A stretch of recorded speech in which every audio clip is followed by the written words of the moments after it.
signing autographs, doing all the nice stuff that you're supposed to do. Our camera guy was having a nice, cordial interaction with him, and that's when some Dodger fan, started cussing him out. It was all on video. Watch this. Thanks. Steve, Hey,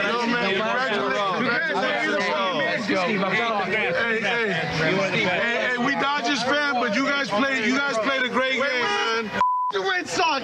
What the the Red Sox. The Red Sox. What the Red Sox, God? The Red Sox. I'm sorry.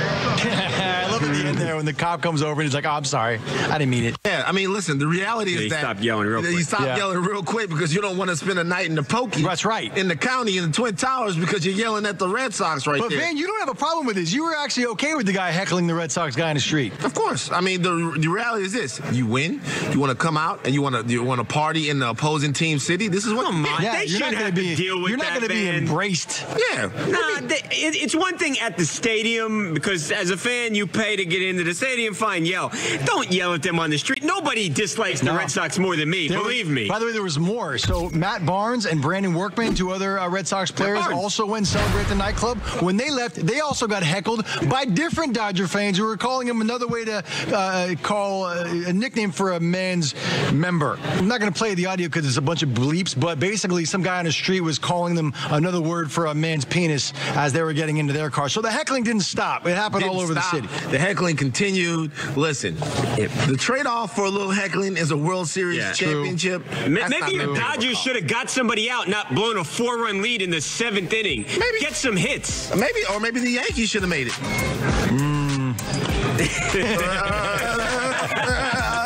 would have rather that happen. All right, moving on to Donald Trump, who was very involved in the World Series. You see, he criticized Dave Roberts after Game 4, saying he shouldn't have pulled Rich Hill.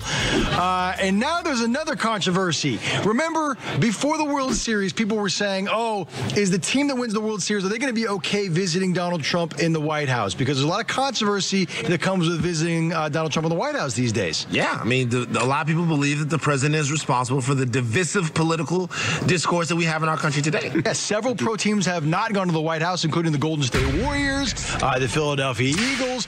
So are the Boston Red Sox going to visit Donald Trump? Well, at least one player has answered that question. Heath Hembry. He's a pitcher on the team. He's a 29-year-old guy from South Carolina. We asked him, are you going to visit Donald Trump's White House? And he could not have been more definitive about his plan. Watch this.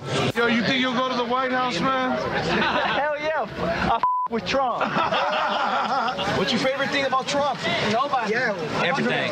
Everything. He loves everything about Trump. He's going no matter what, which is a little interesting for him to say this because, remember, the manager of the Red Sox, Alex Cora, was criticizing Trump publicly just last month, kind of ripping him a little bit for the way he handled all of the recovery with Puerto Rico after the hurricanes. It doesn't believe that Trump showed very much respect to his home country of Puerto Rico. Listen, he can go. He can be very happy to go see Donald Trump if he wants. He doesn't have to believe what everybody else believes. It's his right as an American. He wants to go see the president. I just think more Red Sox than not are going to make the trip and are going to be happy to make the trip. I just think that's how baseball is. I think it's different than some of the other sports. It's funny you say that because the commissioner, Rob Manfred, made a comment a couple days ago saying that he believes whoever wins the World Series will show up because baseball respects the office of the president. Last year, the Houston Astros went. Before that, the Chicago Cubs went.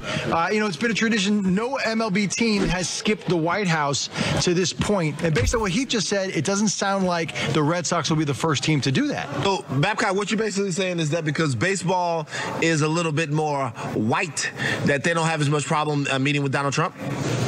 Yeah. I mean, look. Yeah. Listen. Like I said to you earlier, and you argue with me about this. But I do argue with you. I don't think that there's any way to quantify that. But I think there is. I talked about how there was only one person who was kneeled for the anthem in baseball, and in football we've seen a whole bunch of guys. I think that the political beliefs, the average belief in a baseball clubhouse is different than that of on a football team. The kneeling doesn't have anything to do with it. No one knelt in the NBA. Well, so let's get to the issue here, though. What do you think is going to happen when it comes for the day for the Red Sox to meet with Trump? Do you think the majority of the team is going to show up and be there? Yeah. Probably. I mean, I don't like. So then explain that.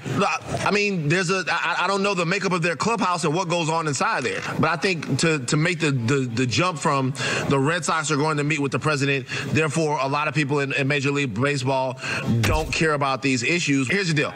I can't say whether or not Major League Baseball players on any social issue are as wrapped up into it as anybody else, but I can't say that they're not. And I think to use the demographics of the sport to say that they have less of a problem with the president. But just use the history, Van. We've seen the baseball players go, and we've seen the basketball players and the football players not. But what I have a problem with is saying that is to make the sort of insinuation that only white people have a problem with what's going on in Washington. Because that right there is really the crux of the problem of everything that's going on right now. I mean, there are people that have there are transgender people that have a problem with what's going on in Washington. Absolutely. There are women that have a problem with what's going on with Washington. And to say that, because the league is less black, they have less of a problem with what's going on down there, I think is a weird thing to say. This is the only thing I love. That umbrella swag, I gotta say. That's the he is rich. But to that point, if we're agreeing with Trump on stuff, I kind of agreed with the Rich Hill criticism. But you know what? He was upset that Dave Roberts pulled him too early, and I kind of agree with Trump on that one. He had pitched 7 innings. That's a life. That's an eternity. Good. And then all of a sudden you get Kenley Jansen. He gives up the home run like two batters later. Don't give up 2 home runs and blow a 4-run lead. If the Dodgers, if they want to win the World Series, you got to be able to close out that game. Yeah. All right, coming up, a big star trolls Packers fans after the Rams beat them at the Coliseum. It's so funny. He's going up to people dressed in Green Bay Packers jerseys and just giving it to them, talking all sorts of smack. It's on video. We'll show it to you when we come back on TMZ Sports. Thursday Night Football kicks off live from Fox Square with the Thursday Night pregame show. We got to thank you guys for showing up here tonight. Then Joe and Troy are on the call. How about this? Great move. What a catch! As Bay Area bragging rights are at stake when the Raiders take on the 49ers. And he's got something to prove. Touchdown! Unbelievable! Thursday Night Football on Fox, NFL Network, and streaming on Prime Video.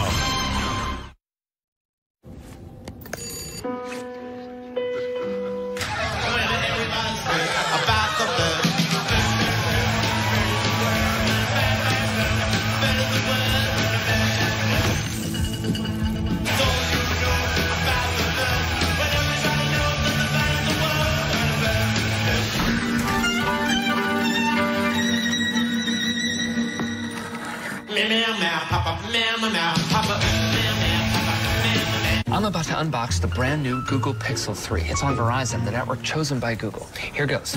Check out the new Pixel. Oh, no spoilers, man. I got the... Now buy one Google Pixel 3 and get one on us. The phone you want, the unlimited plan you need, on the network you deserve.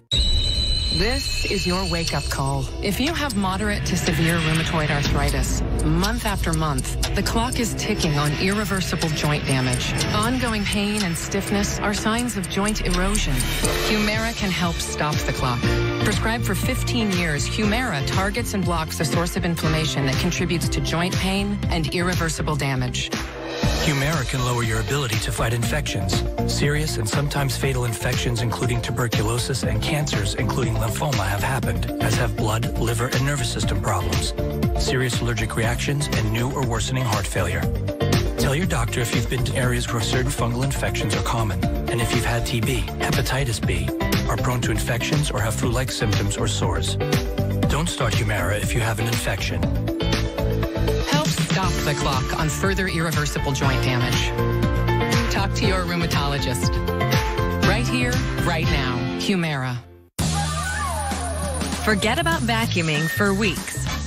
The new Roomba i7 Plus with clean base automatic dirt disposal empties the Roomba bin for you. So dirt is off your hands. If it's not from iRobot, it's not a Roomba. Mayans on FX. Critics hail. It's exactly what Sons of Anarchy fans have been gearing up for. Authentic, a refreshing rush. Buckle up and enjoy the ride. I'm all in. Mayans, all new tonight at 10 on FX. See it ad-free. Upgrade to FX Plus. Welcome back to TMZ Sports. Evan here with Van Lathan. What up? Michael J. Babcock. What's up? Van, you didn't see this because you're not watching football right now, but the Packers blew a golden opportunity to beat the Rams and hand them their first loss of the season this weekend. The Rams had scored. There was like 3 minutes left. They kicked off to the Packers, and instead of the guy, Ty Montgomery, just taking a knee and taking the touchback and letting Aaron Rodgers do his thing, he tried to take it out and fumble the ball and essentially fumbled the game away. Coughed it up. Yeah, that's right. It was embarrassing. You know Aaron Rodgers was going to take that ball and go down and score. As he's done 1,000 times before. Yes. So the YG is a rapper. He's a huge rapper, and he's basically become like the official #1 fan of the Rams this season. He was out there earlier this season going crazy, celebrating, and he's been going to every single game. Yeah, he's been riding with them for a while, not just since they've been dominating. So after this game ended, when the Rams shut the door on the Packers, chalking up their 8th straight victory, he was letting the Packers fans that had come out to the Coliseum in LA have it. Watch his video of YG heckling all the Packers fans. Like, who's house? Go home, Roger! YG, shut up, YG!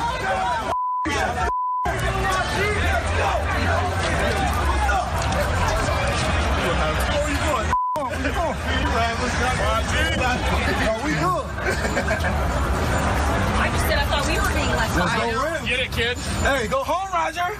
Yeah, he was doing that for like the whole walk back to his car. Was this the Coliseum or Lambeau Field? That was Coliseum, Why man. are there so many Packers fans travel, man. They travel strong. Wow. The cheese is real. Let me tell you something. Yeah. Here's the last thing that any of these Packer fans would want to do is get a little familiar with YG. Yeah. Like you but don't he's know. having fun with it, though, He's right? having a lot of fun, and I love that. I love real fandom. This is the same thing I'm talking about with heckling the Boston guys. You got to know, this is a little bit what you... I was with a guy one time, a coworker of mine, that got knocked out in San Diego. What? We went to a Patriots-Chargers game, and he was talking a bunch of stuff because the Patriots had beat the Chargers, and I looked at him, I said, Paul...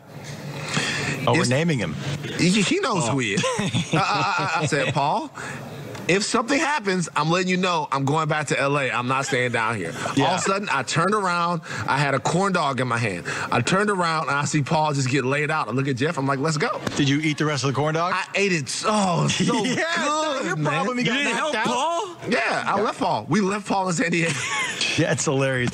Look, man, I got a problem with this. I like this a lot. That's a true story. I believe you. And by the way, about the Packers fans traveling, when I was in college, I went to Arizona State, and whenever the Packers would come in town to play the Cardinals, it was like a Packers home game. Well, they take over stadiums. This is embarrassing for L.A. You have a team that was 7-0, and you get overrun by Packers fans? They're not overrun. Thousands of miles? Look at it. Look. I'm not going to lie. All I see is Packers. Yeah. I'm not going to lie. Look at everyone cheeseheads. I'm not going to lie. Maybe YG, he must have found I'm not going to lie. Look at his security. Look at YG's security running behind him. Pretty gangster. I like it.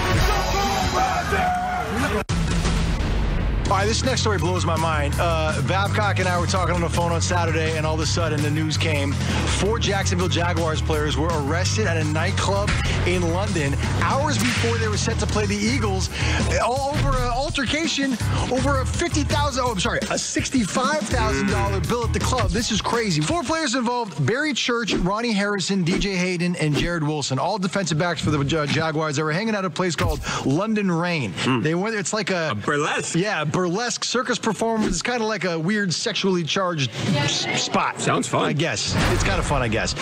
They claim... Why is it sexually charged? Because like all the people that are doing the circus tricks, it's not like a proper clown. It's not like it's like Cirque du Soleil. Yeah, they're like dressed in scantily clad outfits and they're doing tricks. So the players say that somebody was sending them bottles of champagne and vodka all night long, and they were just accepting them, drinking them, figuring that somebody else was footing the bill. But when the time came to get when the bill came, all of a sudden they saw they were on the hook for $65,000. They're like, I'm not paying this, and they all 4 left. They were stopped by security, and apparently it got pretty physical. Cops came and detained the 4 players. Reports out of London say they were arrested. The The guys are saying, nope, we were detained, no charges were filed. Afterward, Barry Church tried to explain the situation. Watch this. Definitely misunderstanding, but, as far as my actions are concerned, I take full responsibility. Didn't want to be a distraction or anything like that to my teammates. But, we handled it as a private matter within the team.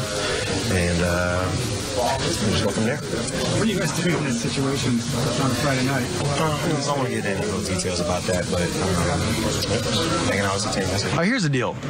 These guys are so rich. They're all in multi-million-dollar contracts. Yeah. I get the principle if you don't want to pay for stuff that wasn't given to you, but do you let this escalate into a standoff where cops are involved hours before you're supposed to be on the field? Here's the thing. If I didn't run up to 60K, I'm not paying the 60K. And then if I try to leave and you try to stop me, I'm probably going to be like, yo, get your hands off me. And that's kind of how these things turn. Is it that, do you think that maybe they didn't want to call the Jaguars because they weren't supposed to be out and they didn't want to go and alert, mom and dad, like, hey, I went out to the club tonight? But why would they call the team, though? Because I feel like the team will handle it. Like, hey, they're trying to strong arm us and pay a $65,000 bill.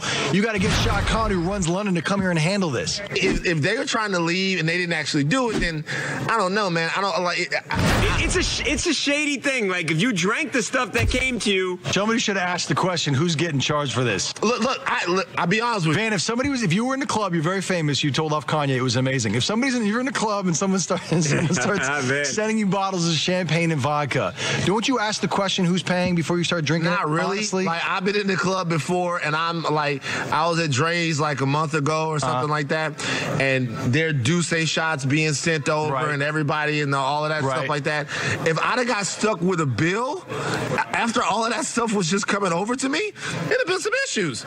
The reality is there's a very easy sort of protocol to ordering drinks in the club. Hey, waitress, bring over 5 bottles. These are the bottles that are going to be over for me. I'm going to pay for these. If the bottles come to you and they say, hey, blah, blah, blah, blah. Waitress. I'm not paying for that. I'm just saying, you always got to ask the question, hey, the bottles over here, who's paying for this? Yeah. Clear it up before you end up in a police station. How much do y'all go to the club? I don't. Ever.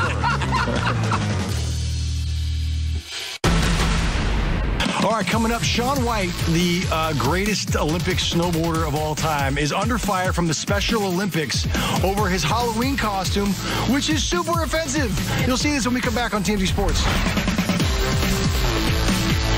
This is your wake-up call. All right, now we got something. This is what happens when game... We're diesel. We're extra. Recognizes game. The Warrior, the Brock Osweiler, Tom Savage, Mac Osweiler, and Savage, and Sean Watson. What? These guys sleep and eat everything sports. I'm glad you're on my team. Maybe it's just an obsession. Does LeBron know that you're obsessed with him? First things first. Weekday mornings on FS1. Right now, when you grab a $5 double chalupa box, you can enter for a chance to win an exclusive Platinum Xbox One X, only at Taco Bell.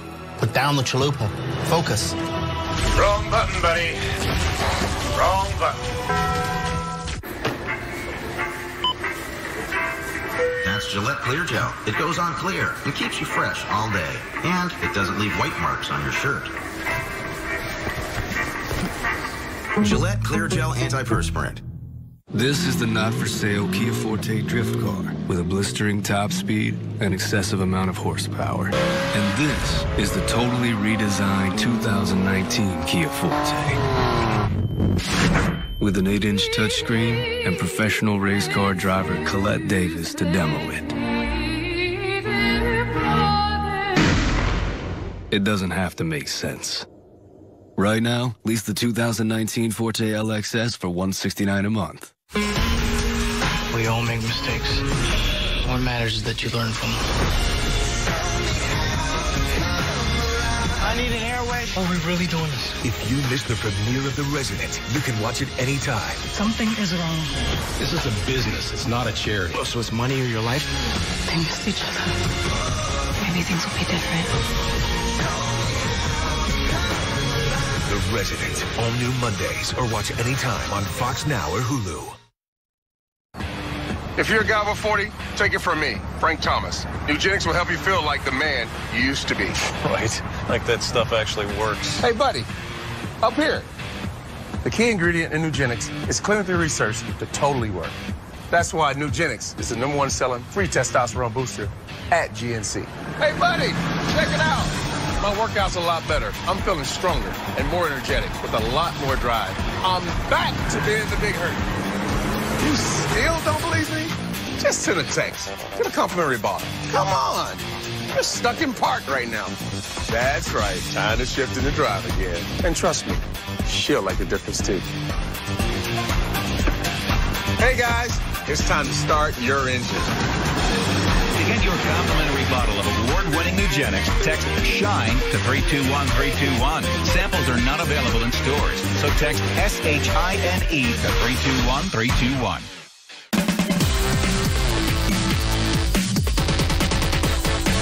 This morning, Van Lathan was saying that Halloween can be a dangerous thing for people if you pick the wrong costume. Yes, Halloween.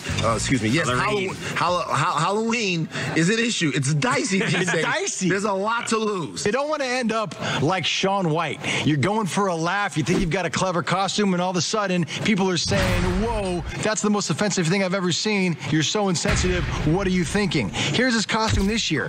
You're looking at it. He's the one on the right. He's dressed up as Simple Jack from the 2008 movie Tropic Thunder. This is a problem because when the movie came out in 2008, people were trashing the movie and Ben Stiller because this character in the movie is an intellectually disabled man, and the characters in the movie refer to him several times as full R word. The R word, I'm not going to say it, but you get it. I think they say it something like 17 times. Yeah, look, groups were saying it's dangerous to have this depiction of special needs people because it like lampoons them, it mocks them, it's hurtful, it's dangerous. That happened in 2008. So when Shaun White tried this costume out in 2018 and posted this on social media, people were upset about it. They were saying, how can you be an Olympian and work with special needs people, Special Olympics, and be this insensitive to people? So we called the Special Olympics and they gave us a statement saying, quote, "We're disappointed in Shaun White, an acclaimed Olympian who would choose this costume which is so offensive and causes so much pain. Disability is not a joke, nor should it be a punchline. We hope Shaun and others learn that this just continues the stigma, stereotypes, and discrimination." So they're upset. I'm upset. I feel like this is ridiculous. He should be like, what are you doing, man? I mean, you're working with special needs people with Special Olympics. You understand the plight people go through. How can you be so insensitive? This is so stupid. It kind of reminds me of the whole blackface thing. And the reason being is because this is not a snap decision. You have to plan this, then go and get the stuff, then paint your face, then put on the overalls, then take the picture, then do all of that stuff. And at what point throughout that entire process do you go, this might not be the best idea? Man, I mean, especially because he is an Olympian. And the Olympics and the Special Olympics have a relationship. And you got to think that at some point he's met a family that's told him, like, what they have to go through with people kind of, and making fun of kids and all the stuff you go through as a special needs family. And for him to just perpetuate that with that stupid, insensitive costume, it's just like, be better than that, Shaun White. You shouldn't be stooping to this low for a cheap laugh. Yeah, and by the way, it's not funny. Yeah. It's like there's nothing to laugh at, man. Looking back on that movie and everything that I know that I guess there was a different time or whatever, but people were upset then when the movie came out. But I'm going back and say it wasn't even funny then. Yeah, like so I don't get it. I don't understand. We reached out to him for an explanation. He deleted the picture off his Instagram, but he hasn't really given an apology yet. Listen, and to be honest with you,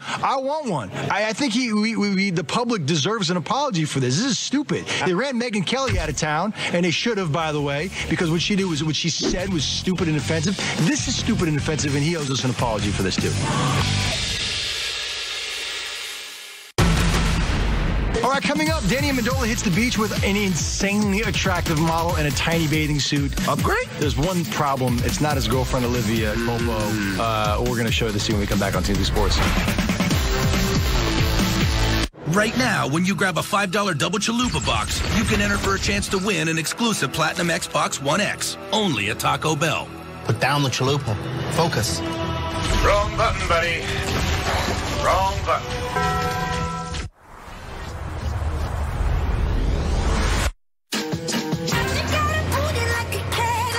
But I can send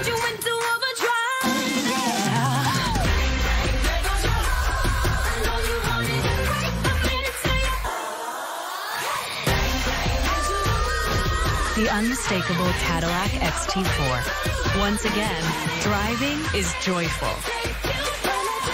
Starting under $36,000. I'm about to unbox the brand new Google Pixel 3. It's on Verizon, the network chosen by Google. Here goes. Check out the new Pixel. Oh, no spoilers, man. I got the... Now buy one Google Pixel 3 and get one on us. The phone you want, the unlimited plan you need, on the network you deserve.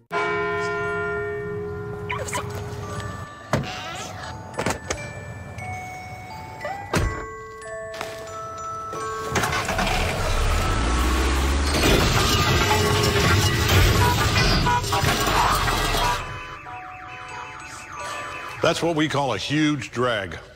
Seriously, that's what we call it officially. And we covered it. Talked to farmers. We know a thing or two because we've seen a thing or two. We are farmers. Bum, bum, bum, bum, bum, bum. Ashley Home Store's Veterans Day Salute to Savings Mattress event is going on now. Hurry in and save up to $1,000 on select queen mattresses from Beautyrest, Sealy, and Ashley Sleep. Your choice only $6.99. Going on now, only at Ashley Home Store. This is home. Our parties are much less crowded than this.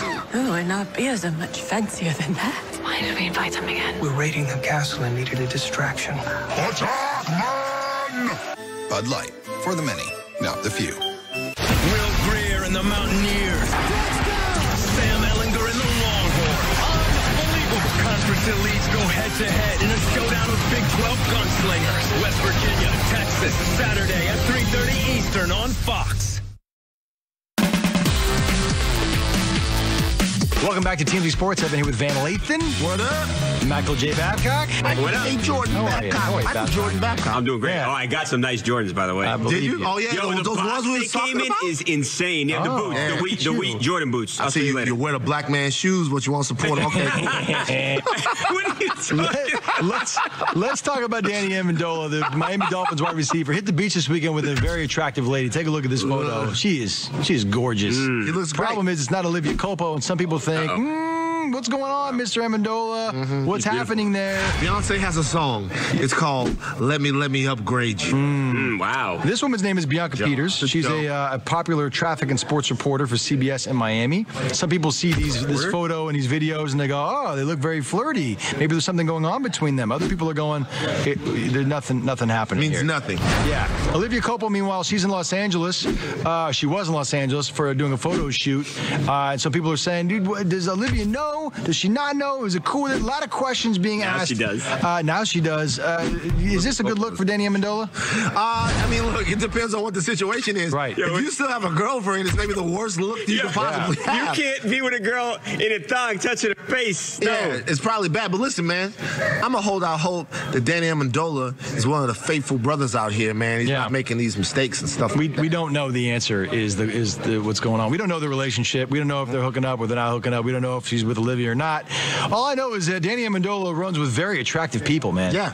I mean, he's a good-looking guy. He has great, beautiful eyes. Got a modeling contract. I just got a tweet. Tom Brady, also another very attractive friend. I just got a tweet about Babcock. It just came in. What does it say? It says, shouts out to Van for always checking that clueless imbecile on TMZ. Yeah. I should read some of the emails that are coming through. That fool is an illiterate idiot. Always says the dumbest thing every time he opens his mouth. That's for you, Babcock. You should read the email. We love you, Babcock. Read them over TV. All right, that's going to do it for us here at TMZ Sports. Halloween is just a couple days away. Are we going to get in trouble for any of your Halloween costumes? That is... I don't know. Maybe I might push the envelope. Maybe I might not. We shall see. All right, well, I'll see you guys tomorrow. I'm a lawyer.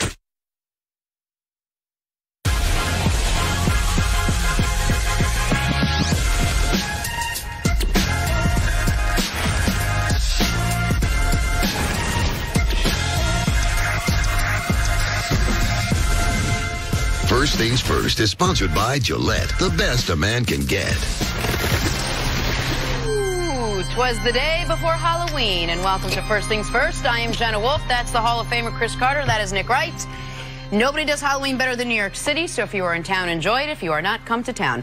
Here's what we got for you in the next 3 hours. I didn't know any of that stuff. There's a lot of things I could teach you, Nick. A lot of things. Oh, okay. Teams, Good morning, let me America. aim for 3 right now.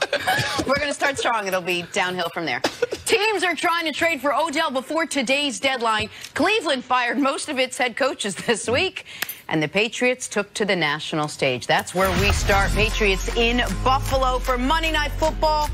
Fourth quarter, Pats don't have a touchdown yet. Brady finds Chris Hogan. He takes it all the way down to the 1. Next play, James White rushes in for the score. Pats up 18-6. Buffalo Bills quarterback Derek Anderson mounting the comeback for Buffalo. Instead, he mounts this, a pick 6 to Devin McCourty. Patriots go on to win 25-6. They've now won 5 in a row. Here is Tom Brady after the game on how this one ended. They made it tough on us, and that was a huge play in the game.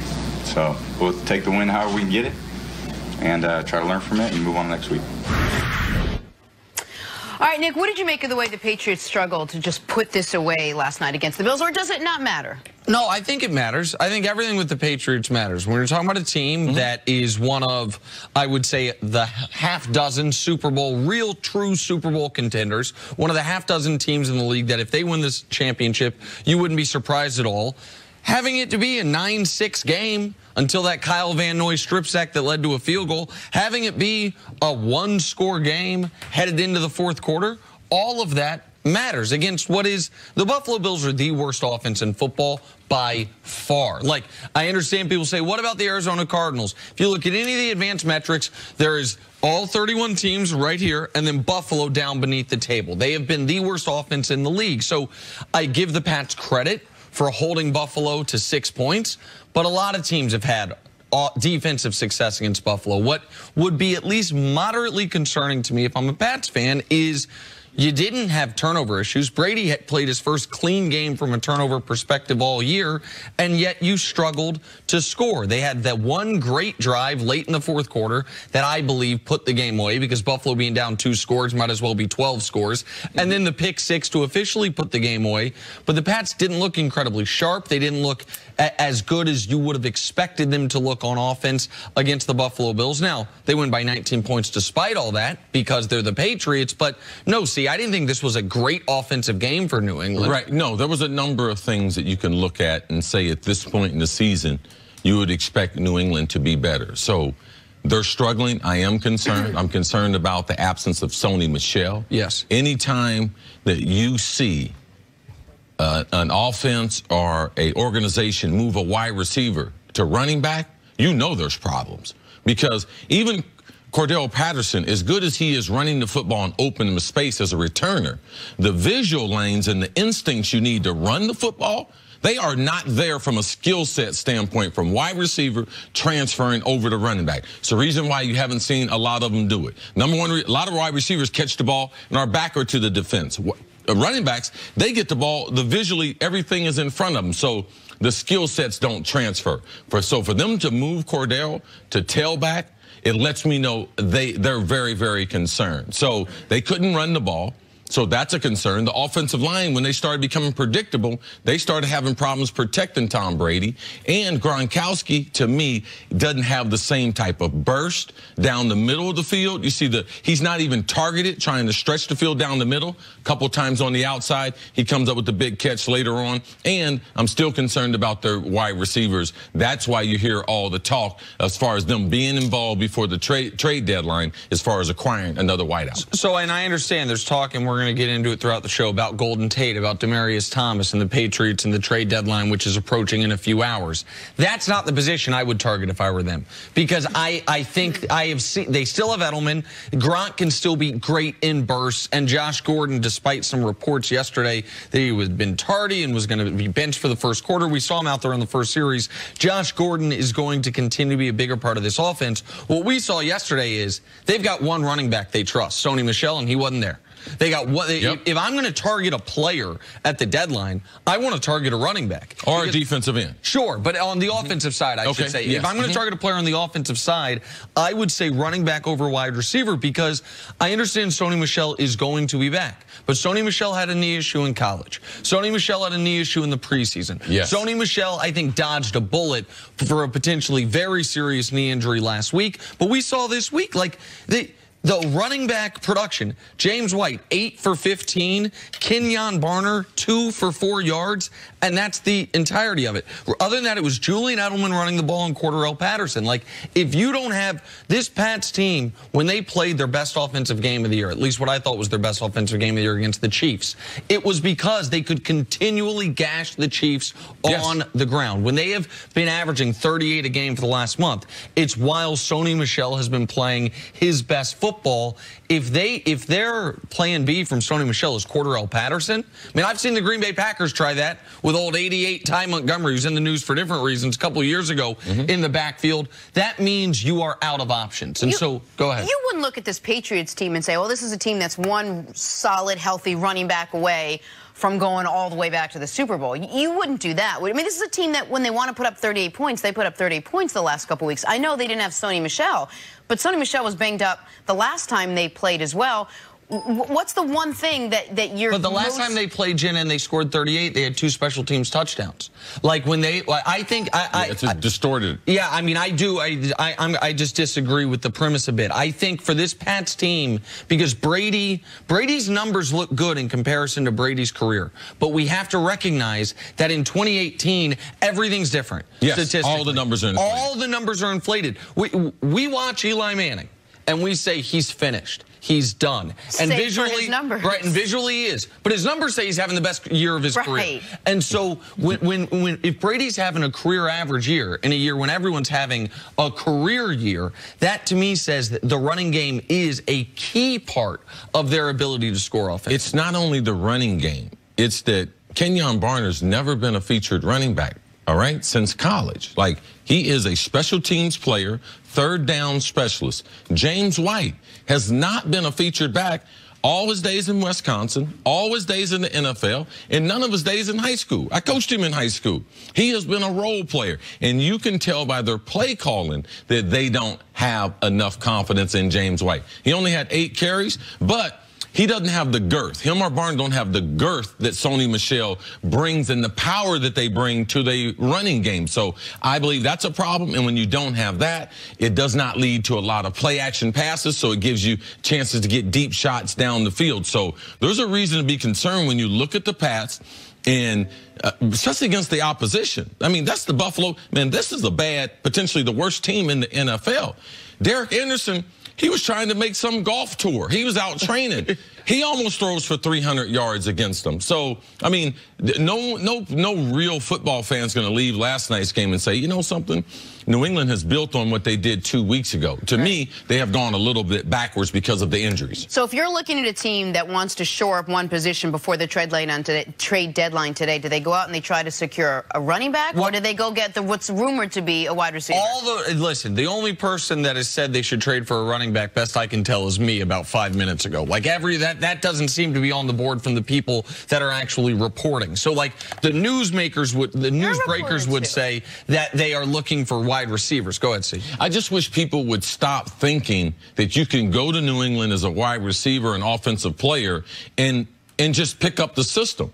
Like, we just act as if anyone can go to New England, not only from a skill standpoint, but from a learning standpoint. It's a very complicated system. We've seen veteran after veteran after veteran. How many wide receivers? You said 27, I think, when they added Josh Gordon from the end of last year to this year. Yeah, so I don't necessarily believe that they're going to trade for a wide receiver, because how effective will they be over the next month? So now you're in the last month of the season. But, Jenna, to your point, which is they always find a way, despite everything we said, when they had to have it, up only 6 in the fourth quarter, a 10-play, 85-yard drive, a big 3rd and 6 to Edelman, a big 3rd and 6 to James White. Like, because they are so sound from a coaching and so smart from a quarterback standpoint, even when I thought this was a C- level game for the Pats, and they cover the 14-point spread on the road. Like, But because we look at them with a different eye, as far as can they get back to their 9th Super Bowl? Can they win their 6th Super Bowl?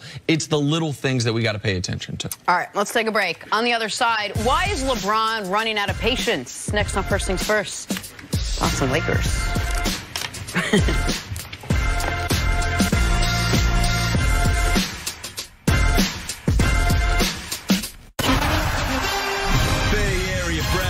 Are at stake when the Raiders take on the 49ers. Was the day before Halloween. Thursday Night Football on Fox, NFL Network, and streaming on Prime Video.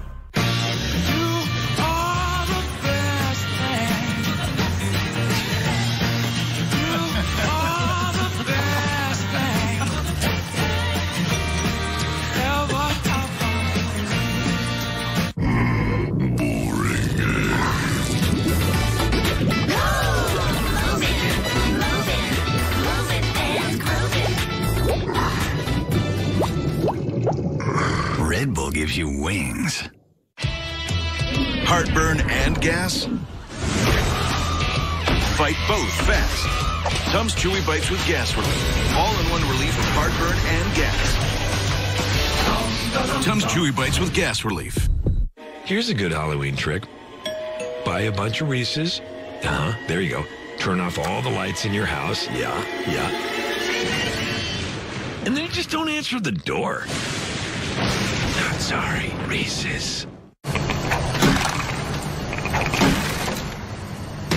Are hiring delays causing work to pile up? That's not smart. Then there's smart. ZipRecruiter finds people with the right skills, education, and experience for your job and actively invites them to apply. So you get qualified candidates fast. That's why ZipRecruiter is rated #1 by employers in the U.S. ZipRecruiter, the smartest way to hire. Try it for free at ZipRecruiter.com/Fox1. Do we really need to cross this river? Hey, you hear Metro PCS is now Metro by T-Mobile? What? Yeah, now their new plans have unlimited high-speed data all month long. No way. All on the T-Mobile network. I'm thinking about switching. Well, that's smart. I'm also thinking about taking that bridge. Get unlimited high-speed data for only $40 per line for 2 lines. All on the T-Mobile network. Metro by T-Mobile. That's genius. We've heard the rumors. Grindelwald wants to rule the wizarding world. Got anything in your case that might help?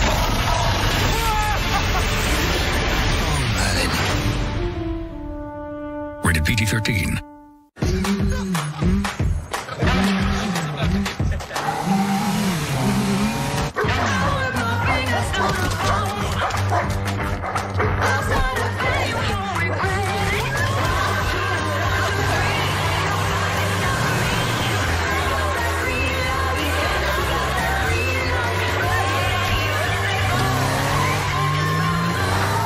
Introducing the all-new Corolla hatchback. Toyota, let's go places.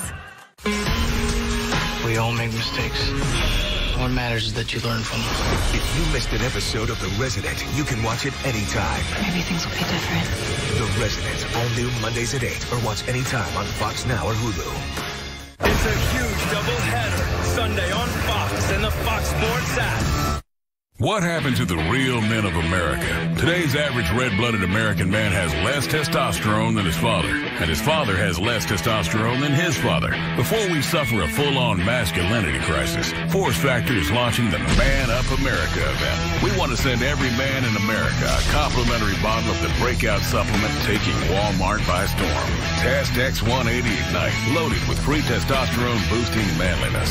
Get your complimentary bottle by texting SPIRIT to 2020. During workouts, Test X180 Ignite raises levels of free testosterone in your body to help build lean muscle. Plus, it helps burn fat, fuel desire, and improve performance. Now you can continue to feel like the real men that made this country great. Do yourself a favor. Do America a favor. Text SPIRIT to 2020 for your complimentary bottle. That's a complimentary bottle by texting SPIRIT to 2020. First Things First is sponsored by Gillette, the best a man can get. Hey, we'll get to LeBron in a second, but first, Monday Night Football, Patriots, Bills, Rob Gronkowski Nice sideline catch while managing to keep both feet in bounds. Boy, they needed that at the time. Big catch by Gronk. And I thought a good challenge by the Bills, even though they lost it. Like, it was such an important play in the game, and it was really close. I would have done the same thing there. Yeah, you hope one of those 16s was on the chalk, but he barely got it in. Exactly. On to the NBA. Bulls rookie Wendell Carter posterizes Jordan Bell. The Bulls had a highlight in this game. Wow. Good for them. Wendell Carter's he hasn't stuck out the way a lot of the rookies have already this year. Luka had 31 last night. It was a nice play for him. Yeah, it should be against the law after them giving up 90 in the first half to even have a highlight. 90 in the first half. All right, finally, Hawks rookie Trae Young drops a dime between Joel Embiid's legs. Dwayne Dedmon finishes with the wide-open dunk. Oh. Go ahead, Trae. Hit the big man with the nutmeg. Was that the 3-hole? Yeah, 5-hole. Oh, 5-hole. 5-hole. Yeah. I don't know what the 3-hole would be, but it's not that. That's the 5-hole. There you go. Big game from Ben Simmons in this one last night. I think it was 23, 12, and 9. Nothing No else. jump shots. No jump shots. LeBron and the Lakers back in action last night against the Timberwolves. We jump to the fourth. LeBron hits the three-pointer. Lakers go up 97-96. Less than 2 minutes to go. LA now down 4. LeBron with the costly turnover. Unusual and understandably unhappy. They would cut Minnesota's lead to 2. However, Kyle Kuzma's three-pointer gets blocked. Next possession, Jimmy Butler, big night from him. And he hits the 3 to ice the game. Timberwolves win 124-120. The Lakers' second straight loss. They are now 2-5. Here's the very frustrated LeBron James after the game. Well, we got to get better. We know that. We talk about patience, but we can't have reoccurrence of the same thing. I think if you doing the same things over and over and over and expecting a different result, then that's insanity. So we have to we have to continue. We have to get better. We can't keep having the same mistakes over and over. You've been preaching patience this whole year. At what point does that patience run out, and what do you look like as a leader when your patience does run out?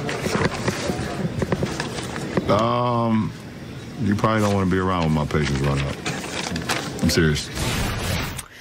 All right, Nick, I know it's still early, but what has to change for the Lakers, even at this point of the season? They got to figure out how to close out these games. They have 5 losses this year. Against Portland, they were down 1 in the fourth quarter. Against Houston, they were down 2 with 2.5 minutes left. Against the Spurs, they're up 6 in overtime. Against the Spurs the next time, they're down 1 with 35 seconds left. And against Minnesota last night, you said it, down 2 with 1:20. All 5 of their losses, they're right there. They have had one game that was clear on either side. That was the Phoenix game, and Phoenix is going to be one of the 4 worst teams in basketball. They have to close games better, and outside of the fourth quarter, just the entire game, first quarter to fourth quarter, they have to show some type of consistency defensively.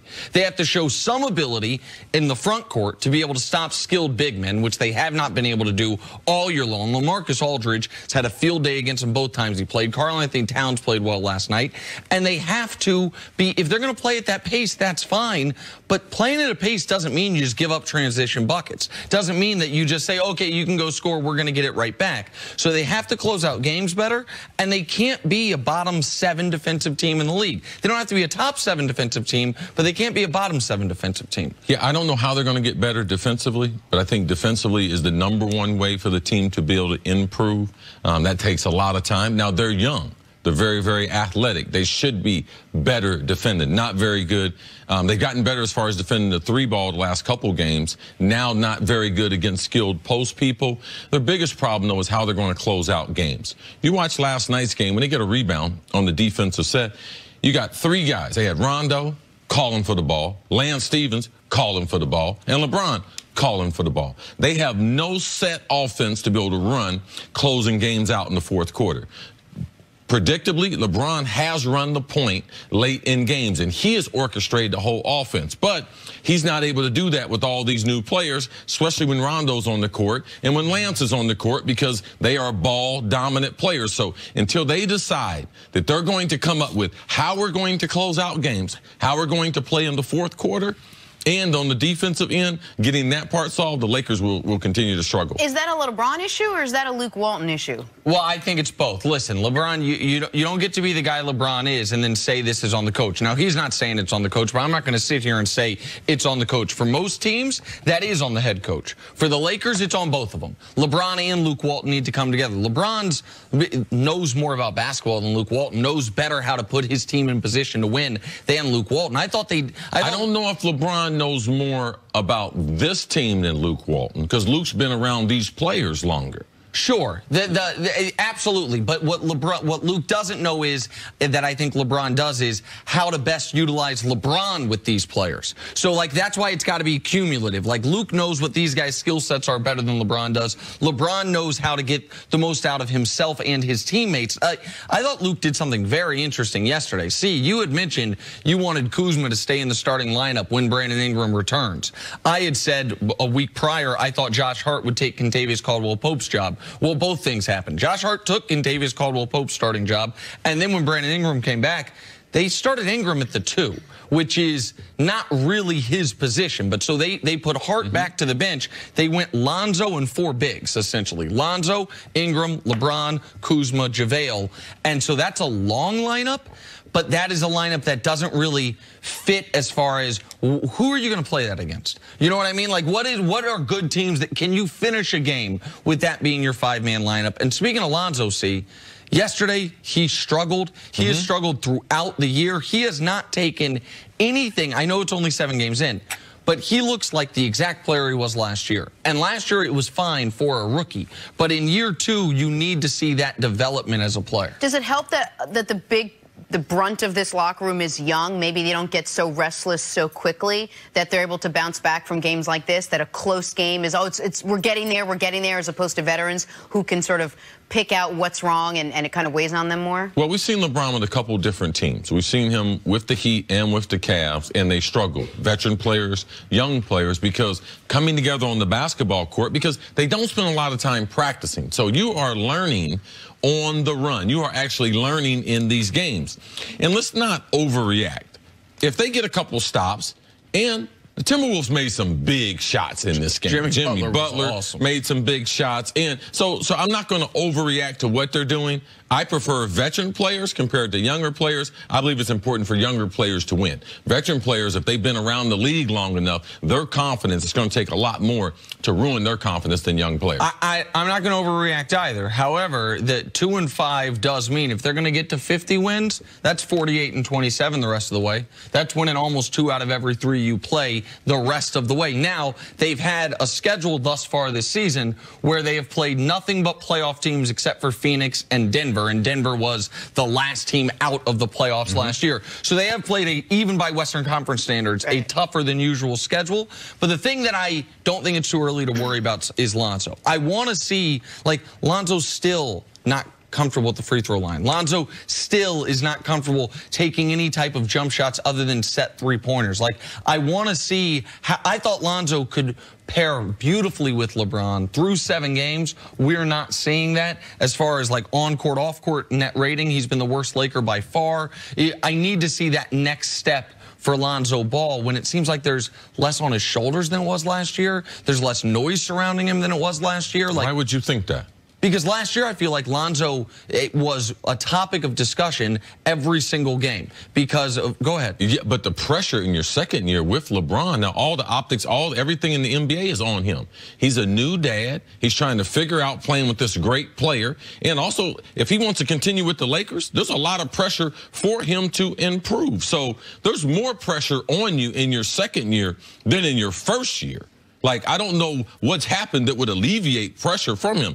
More pressure's been added to him. You have Rondo there. Like, there's more pressure. There's more eyeballs on him. We're reporting on every game. Last year, man, there'd be 3 or 4 games. We didn't care nothing about the Lakers. So maybe there's just less noise surrounding him with his dad and the 2nd overall pick and the things Magic had said. And I understand what you're saying is there's more expectations for Lonzo this year for sure. And if you're saying I believe this year's more real pressure. All that stuff.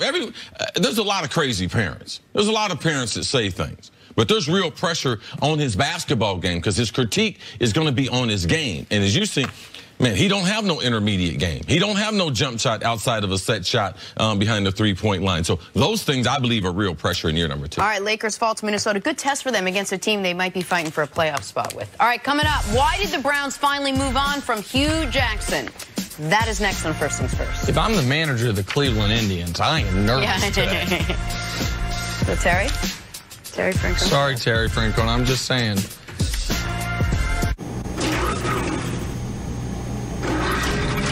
The moment you realize your fridge is trying to tell you something. At Lowe's, we sell more appliances than anyone else, so we can help you pick the right one. Shop Lowe's and get up to 30% off select appliance special values. Many long hours and sleepless nights ago, Jane began her engineering career. This is the moment it takes off. Spectacularly. Upload your resume on Indeed. I used to book my hotel room on those travel sites, but there was always a catch. Like somehow you'd wind up getting less. But now I book at Hilton.com and I get all these great perks. I got to select my room from the floor plan. Very nice. I know, I'm good at picking stuff. Free Wi-Fi, laptop by the pool is a bold choice, and the price match guarantee. How do you know all this? You like some magical Hilton fairy? It's just here on the Hilton app. Just available to the public, so. Book at Hilton.com and get the Hilton price match guarantee. If you find a lower rate, we match it and give you 25% off that stay. Hops are like grapes, special conditions of terroir, of soil, the growing conditions of climate and sunlight will produce unique flavors. A lager beer should be fruity, floral, and the flavors that we want in Boston Lager can only come from hops grown in this little piece of ground. Bay Area bragging rights are at stake when the Raiders take on the 49ers. Thursday Night Football on Fox, NFL Network, and streaming on Prime Video. Mayans on FX. Critics hail. It's exactly what Sons of Anarchy fans have been gearing up for. Authentic. A refreshing rush. Buckle up and enjoy the ride. I'm all in. Mayans. All new tonight at 10 on FX. See it ad-free. Upgrade to FX Plus. Look, isn't that Frank Thomas? The big hurt. More like the big hunk. Wow, Frank Thomas. Hi, how's it going? Good. You look like you could still be playing. That's what I said. Well, I am feeling stronger and leaner. So, Frank, what's your secret? I discovered Nugenics. I wish my husband did. It's easy.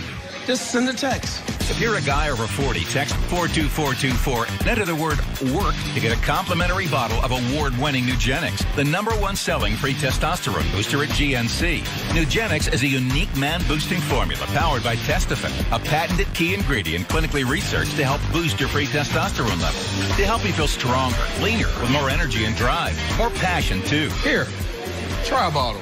And trust me, she'll like it too. Text 42424, enter WORK, get a complimentary bottle of Nugenics. Samples are not available in stores, so text 42424 and enter WORK.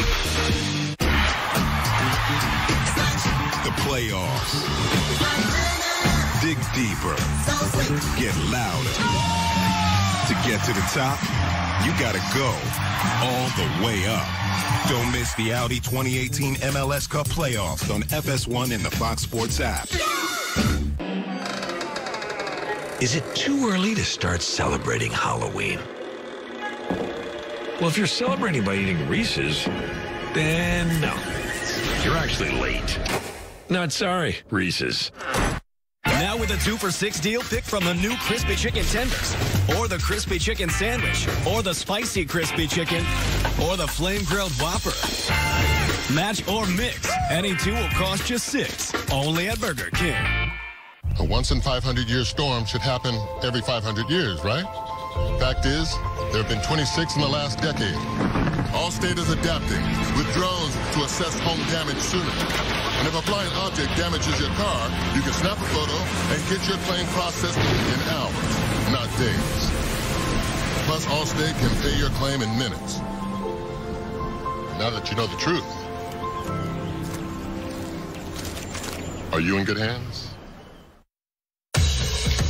This week on Thursday Night Football, Bay Area rivals square off as Derek Carr and the Raiders take on the 49ers. It all starts at 7:30 Eastern on Fox NFL Network and streaming on Prime Video. I thought the Raiders were going to get a win this weekend. They had, through 3 quarters, a lead against Indy, couldn't hold it. Time to go viral. Check this out. 41-year-old Vince Carter, who won the dunk contest all the way back in 2000, showing he still has hops. Nice little windmill dunk. Vince, man. His love of the game, as he discussed with us, and just, hey, why'd I go to Atlanta? I want to go somewhere I could play, man. I'm not here to try to piggyback some ring. I want to be able to play and still get up, man. A windmill at 41? Keep playing, bro. Keep playing. Keep playing as long as you can. No doubt. Vince and Dirk. And then when you get done, you can play on my team. Adult league team? Yeah, I need a small forward, something like that, power forward. Stories to start your morning, sponsored by Gillette Clear Gel. The Patriots beat the Bills 25-6 last night. New England now 6-2, winning their last 5 games. Chris Carter, what was your biggest takeaway from last night? Oh, they struggled. They missed Sony Michel. Their inability to be able to run the football. You could see Tom Brady in them, and they had a lot of energy into this football game. They normally dominate the Bills. Brady has had a stranglehold over the Bills. You would think Belichick would leave this game and say, I thought we'd be further along than what we were as far as our passing and running game offensively. And I agree with all of that, though. What saved them was what typically does save the Pats. If it's close late, they will put together one drive that salts the game away. After not being able to put together a consistent drive the entire game, 10 plays, 85 yards to seal the game before that pick 6. But yeah, you saw how much they missed a true running back in Sony Michel, handing the ball off to Cordarrelle Patterson when we know he's barely a wide receiver, much less a feature running back. NFL trade deadline is at 4 p.m. today, and it looks like the Lions are trying to move on from Golden Tate. Detroit is reportedly seeking a mid-round pick for the wideout. Nick, you surprised by this? I'm very surprised by this. Lions are 1 game out of first place in a division that seems winnable. They're 3-4. The Bears are 4-3 with the worst quarterback in the division.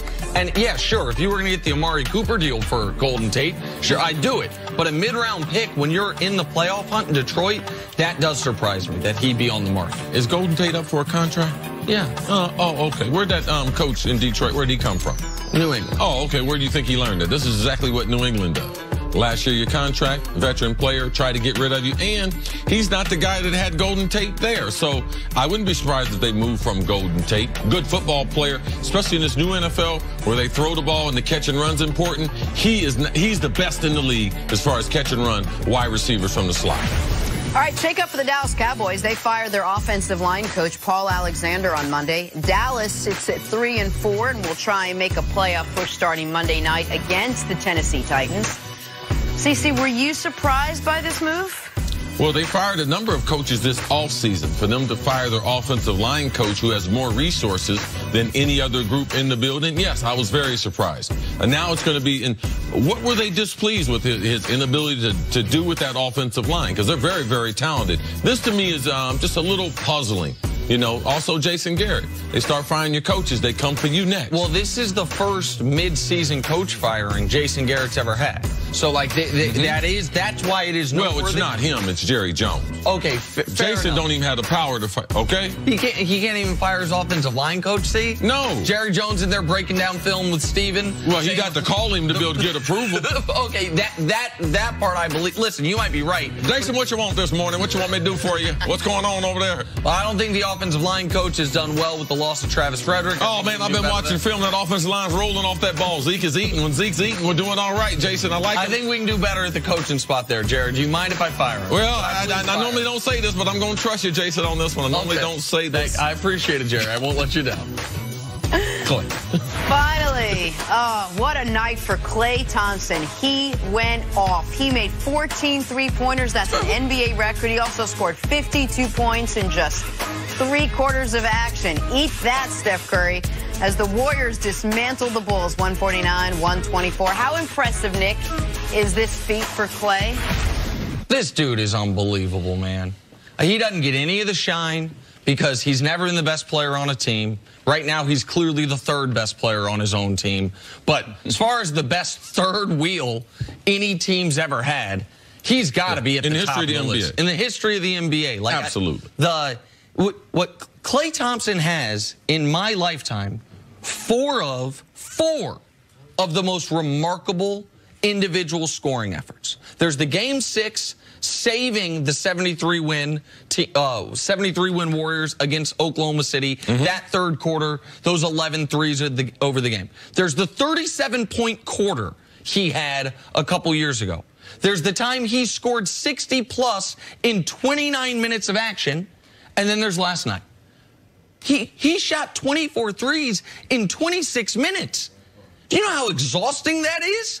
Like, he was taken out midway through the third with 52, NBA record for threes attempted, threes made. He could have scored 75. Like, I mean, I don't know what to say. This guy, when he had been having the worst, he was shooting 15% from three before last night. Oh, he hadn't scored 20 in a game before last night. Oh, let me get all those averages back up in one game against the Bulls. Yeah, we saw him at the Garden against the Knicks. Jen and I, we were there behind the bench, and you can see Klay before the game. So it was real. He was shooting 15% from three. You could see him. He struggled in the warm-up. He struggled in that game shooting the ball. Klay needed this. They had Kevin Durant went off in that game, so they've been kind of rotating which guy is going to go off. I would say him and James Worthy are the best threes of all time. Now, James Worthy, they had Kareem, Magic, and James Worthy as the number 3. That's when Showtime was one of the best basketball teams. This right here, when what Klay's doing, phenomenal. How special was it, Jenna? Last night, 52 points, 56 dribbles, 96 seconds. That's how long he had. That's how long he had the ball.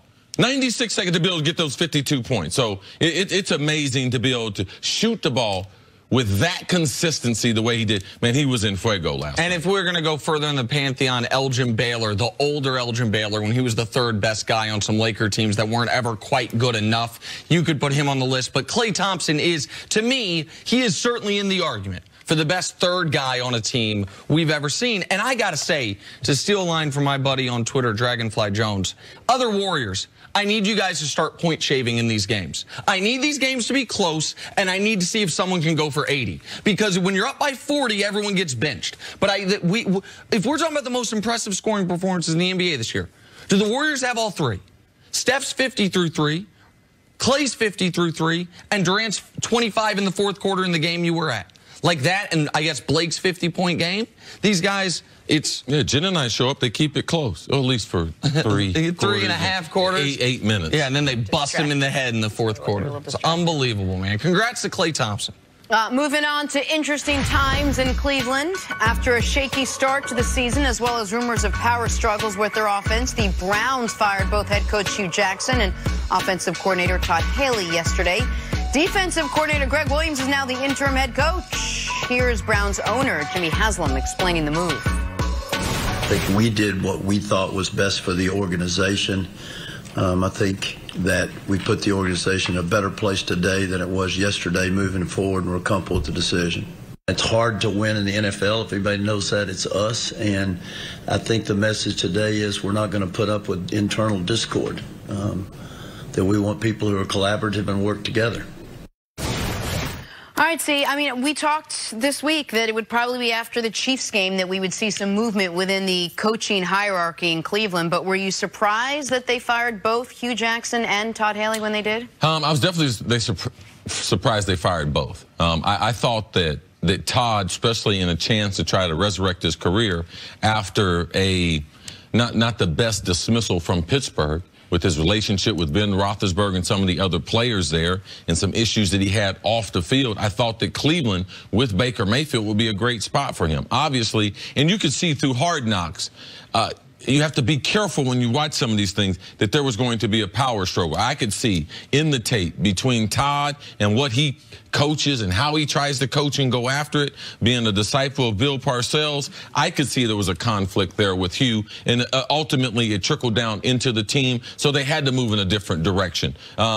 This is an organization, though, that I don't think this is the best move because I can't trust the guy because he's done this 4 other times before. This will be his 5th head coach he's hiring. Why would I trust him to be able to get it right? And as an owner, Why didn't he, if they had discord in the building, why didn't he squash it? Why didn't he do something before this? Like, what was he doing while all this was going on? So I feel bad for the fans of Cleveland, and I feel bad for the players whose career are in this organization's hands, because you don't go to Cleveland at this point as a player and get better. Like, they ruined more careers than they enhanced, and they got some good young players. Ward, the quarterback, Baker Mayfield, Myles Garrett, the defensive end. They got some good football players, and they should be better than what they are right now. I mean, listen, if you're a Cleveland sports fan, you have to deal with right now what is the most paralyzing thing in sports: bad ownership.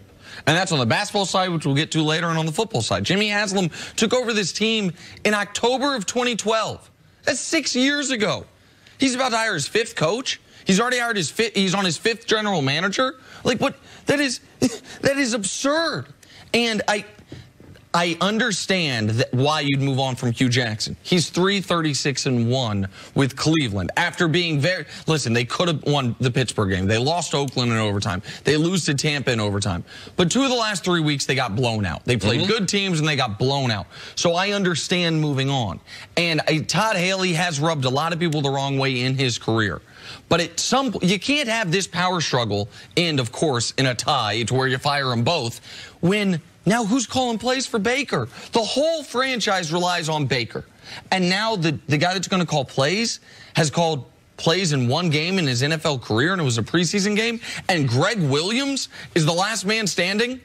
Bountygate Greg Williams, like, I didn't think the makeover would work, the new haircut and the glasses, it worked. Like, he's going to get to be an interim head coach for the final half of this season. Like, you've got to have a plan going into the year.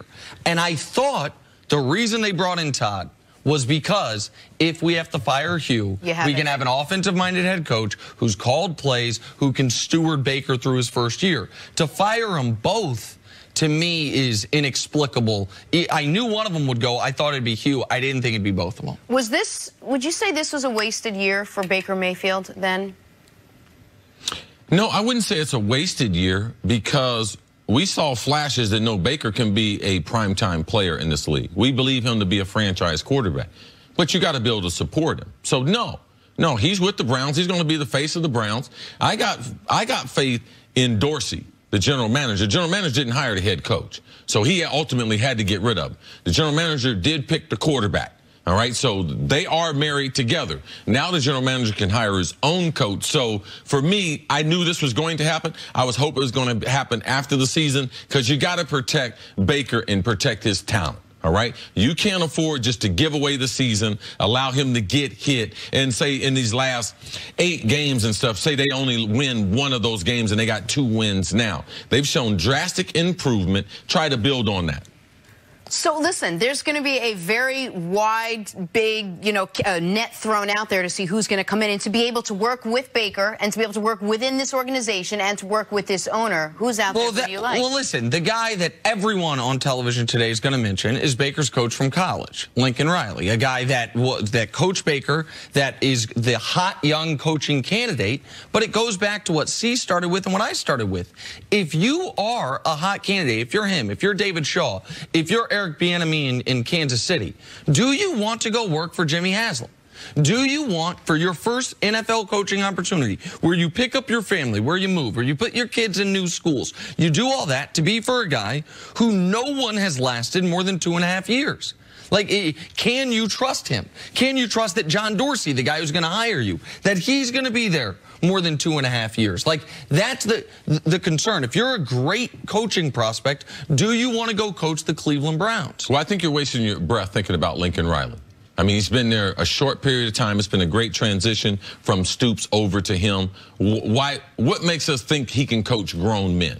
All right? Nothing. He hasn't done anything to make us think he can coach grown men. So I would move him off the list. I would look at guys who have established themselves, guys like Chuck Pagano, who's available, Jim Caldwell, who's available, young, bright minds, Eric Bieniemy in Kansas City, offensive coordinators doing a great job there, John DeFilippo there in Minnesota, who also did the work with Carson Wentz. Those are guys who I would start to be looking at, and potentially Josh McDaniel in New England, because eventually I believe he will leave New England if the package is right for him. Do you think even if you're not on the Lincoln Riley side of it, whomever the Browns target, do you think if they have any other NFL offer, they would take the Browns? Is Baker enough of an allure to overcome what is the ownership question? I think the opportunity, what they have there defensively, they got some good pieces as far as the players there, and you're really banking on Dorsey.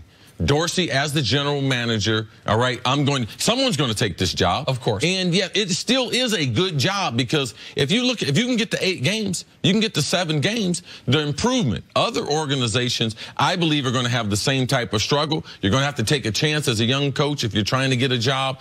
I still believe it's a good job. All right. There's a lot of bad owners. All right. There's a lot of bad presidents around these universities, these college coaches are working for too. So you have to be able to take, where am I going to take a risk? And eventually someone's going to win in Cleveland. All right, got to take a break. Coming up, could the Giants fire sale continue at today's trade deadline? That's next on First Things First.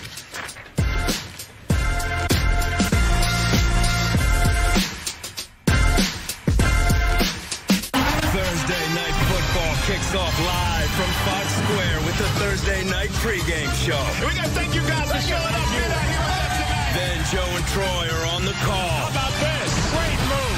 What a catch! As Bay Area bragging rights are at stake when the Raiders take on the 49ers. And he's got something to prove. Touchdown! Unbelievable! Thursday night football on Fox, NFL Network, and streaming on Prime Video.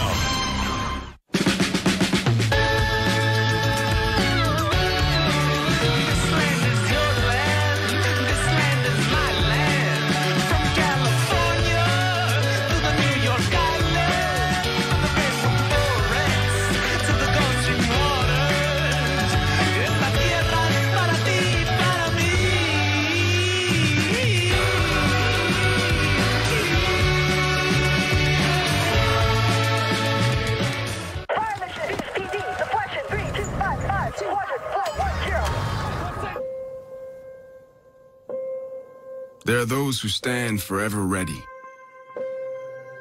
Ready to defend the nation. Ready to fight for what matters. No matter what. Let's go! Get my round in there! Do you have what it takes? Find out at goarmy.com/warriors.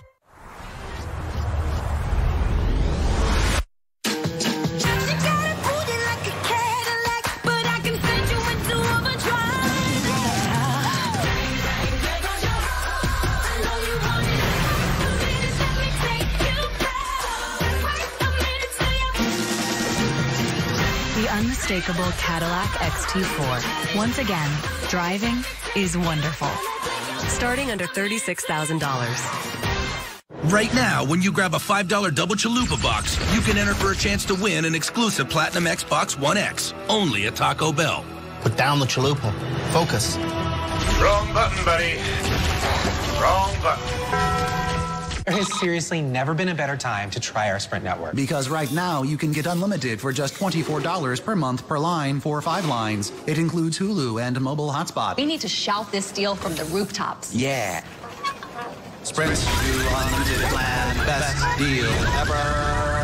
And it's all on a network built for unlimited. Switch to Sprint's Unlimited for just $24 per month per line for 5 lines. And for a limited time, lease a Samsung Galaxy Note 9 for just $20 per month and save over $390. What if numbers tell only half the story? At T. Rowe Price, our experts go beyond the numbers to examine investment opportunities firsthand, like e-commerce spurring cardboard demand, the pursuit of allergy-free peanuts, and mobile payment reaching new markets. This is strategic investing, because your investments deserve the full story. T. Rowe Price.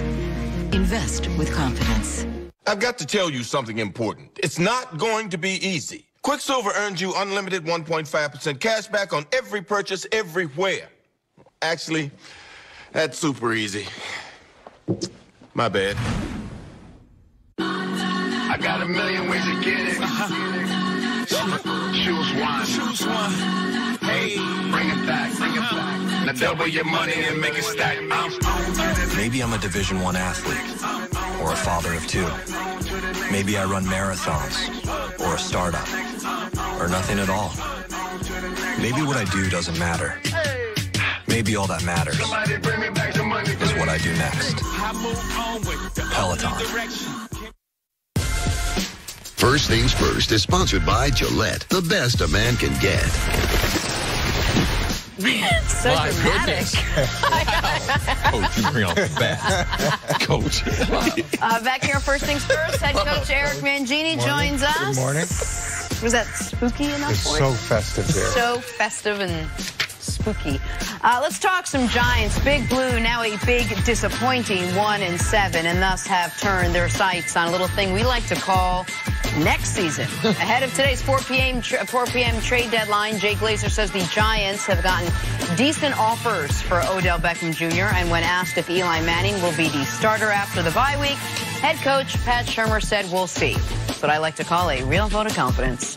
Coach, how should the Giants handle their future with both Eli and with Odell?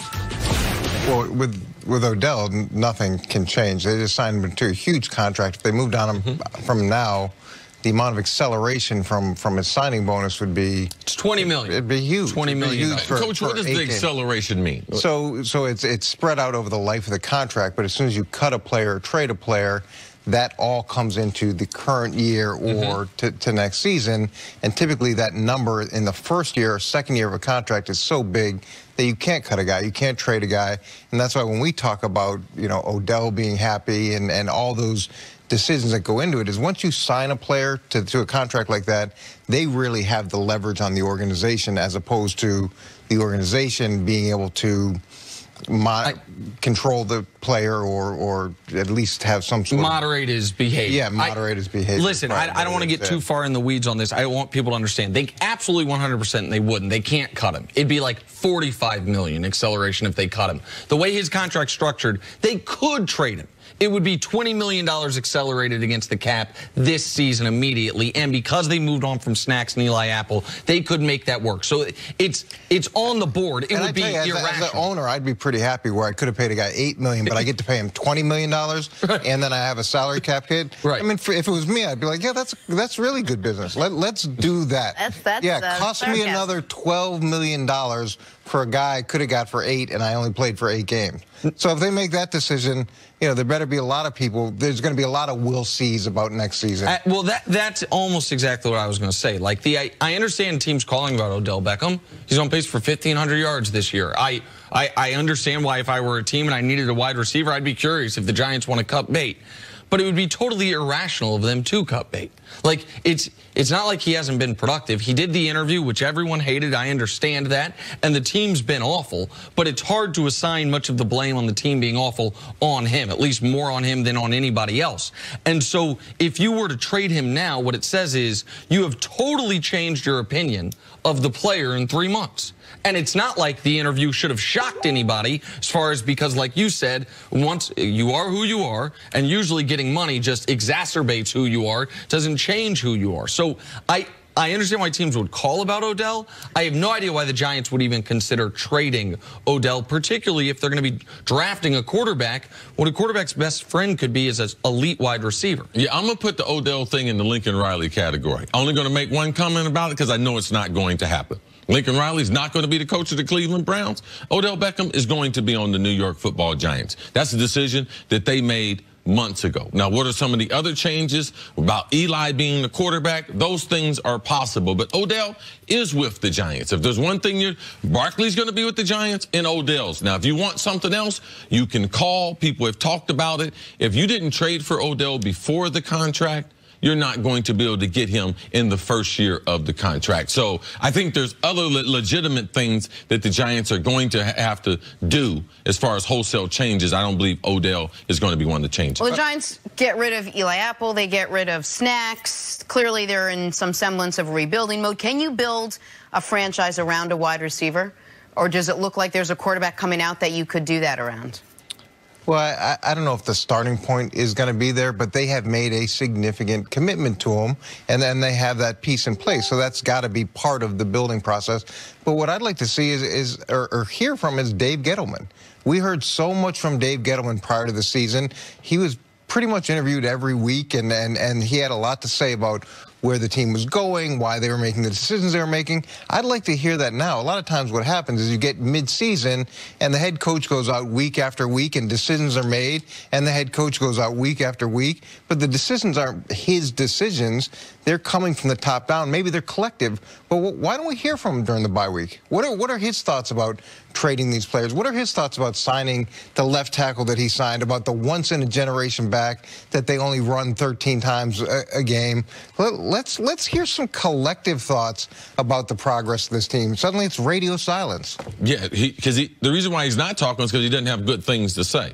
And you're right about the coach. It's not fair to the coach. They are sending Shermer out there, and we know they're rebuilding. It should come from up top. Either the owner or the general manager should say that we're rebuilding, and then it makes sense to trade Snacks. It makes sense to trade Eli Apple. It makes sense to build a bench Eli. So in doing that, you actually empower the coach compared to doing what they're doing now, where they don't have any direction what they're going to do. So the coach is like, it's week to week if we're going to see Eli or not. The other big news we talked about was that when asked if they were going to start Eli after the bye, Pat Shurmur said, we'll see. What do you think about that? I mean, I think they're going to start him, as C has said, until they get to 10 losses. I don't know if there's a hard and fast number like that.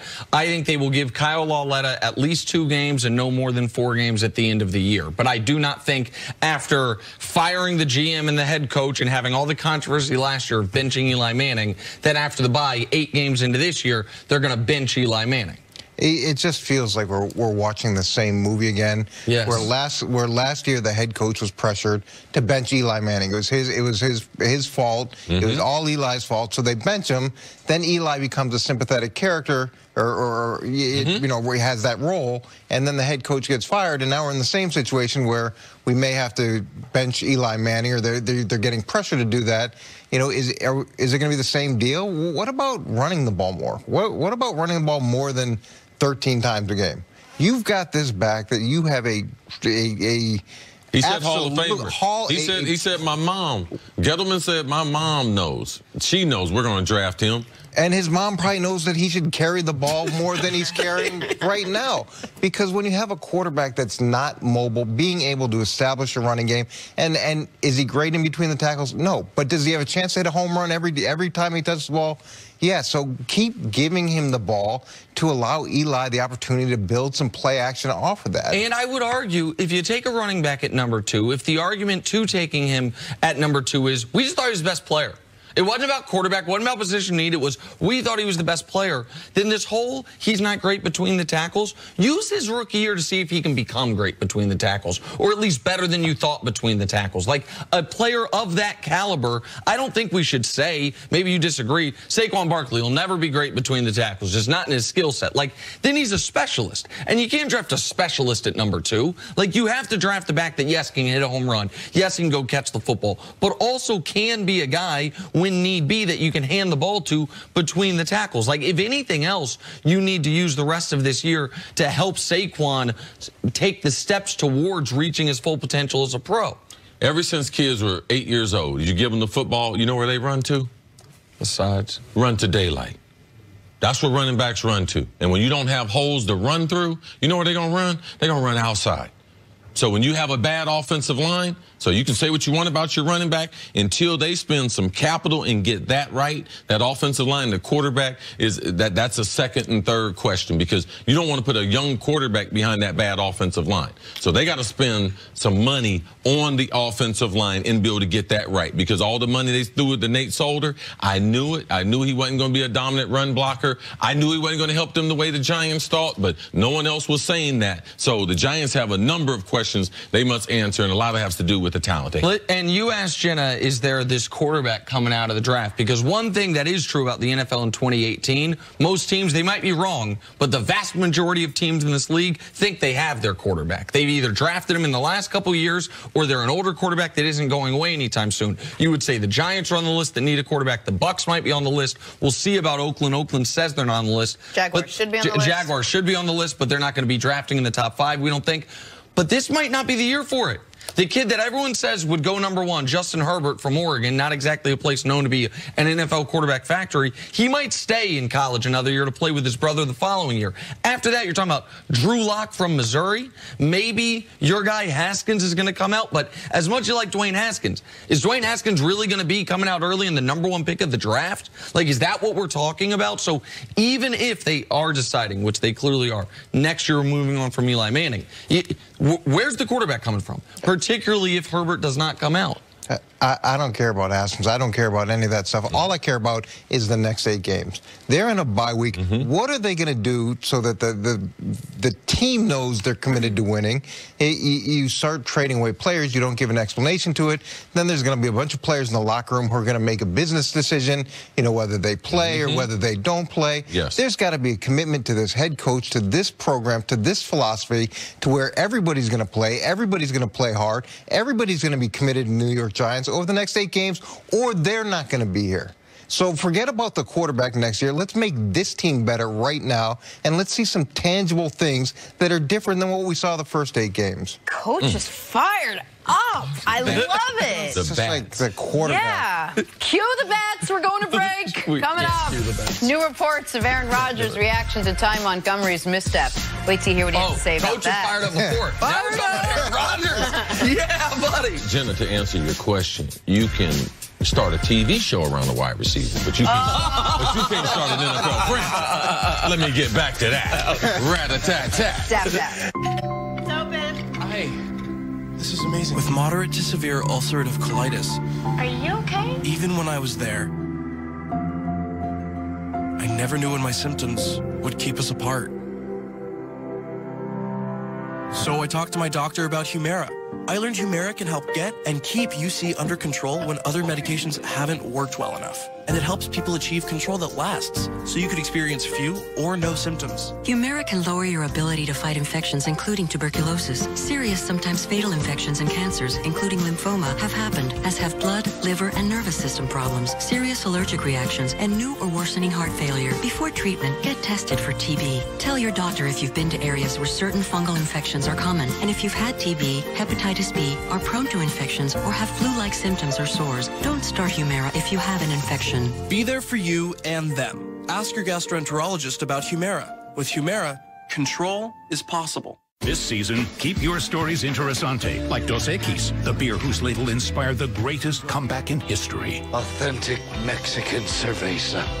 4.2% alcohol by volume. 1 gram protein, 0 gram fat. Yeah! Tell him, Coach! 12 fluid ounces. Dos Equis, keep it interessante. Today's Best Western rewards you in a flash. Get a free night fast with points that never expire at over 4,200 hotels worldwide. And get double rewards points on every stay. Book now at bestwestern.com.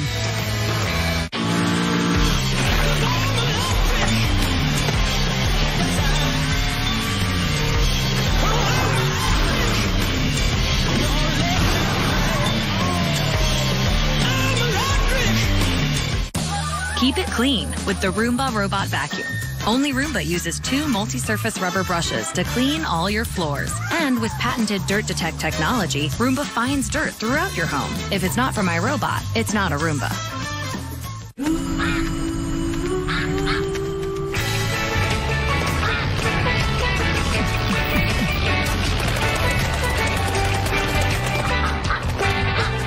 Red Bull gives you wings.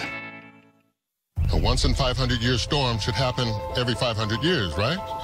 Fact is, there have been 26 in the last decade. Allstate is adapting with drones to assess home damage sooner.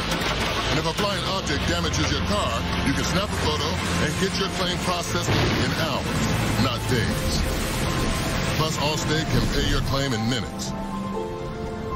Now that you know the truth, are you in good hands? Now at Arby's, you can get 30 euros for $90.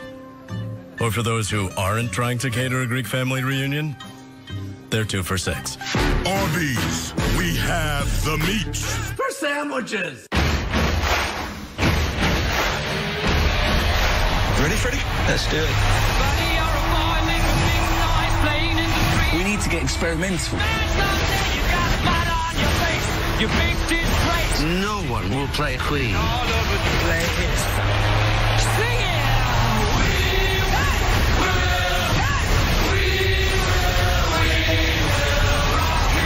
Bohemian Rhapsody. Rated PG-13. It's America's game of the week as Jared Goff, Todd Gurley, and the undefeated Rams battle Drew Brees and the Saints. Here we go. Touchdown on Fox. And watch anywhere on the Fox Sports app.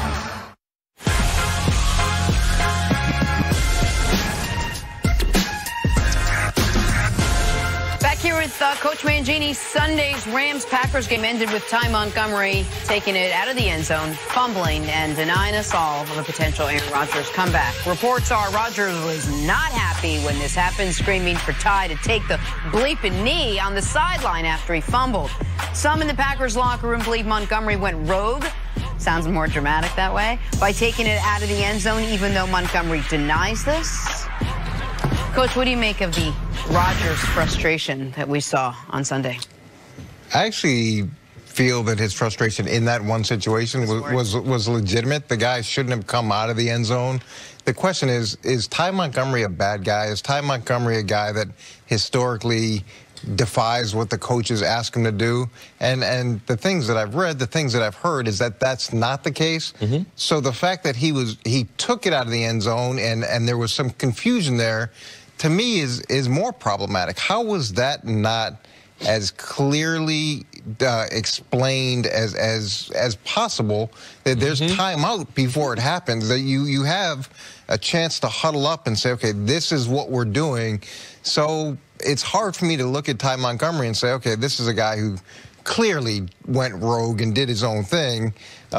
There's some disconnect there, and if I was Aaron Rodgers, I'd be frustrated about that fact, that in that situation, because I do think Aaron Rodgers plays really good situational football. In that situation, there was some kind of miscommunication which led to this. And some of that, in my eyes, especially given the history, has to fall on the coaching staff. And here's why I say that. One of the things we compliment Bill Belichick on all the time is his players never do things like this. They always understand time score situation. They're never running out of bounds when you're trying to run out the clock. They understand all those things. So the flip side of that is if you have a team that this has happened multiple times to, then all of a sudden, is it not being coached up? And what do I mean when I say multiple times?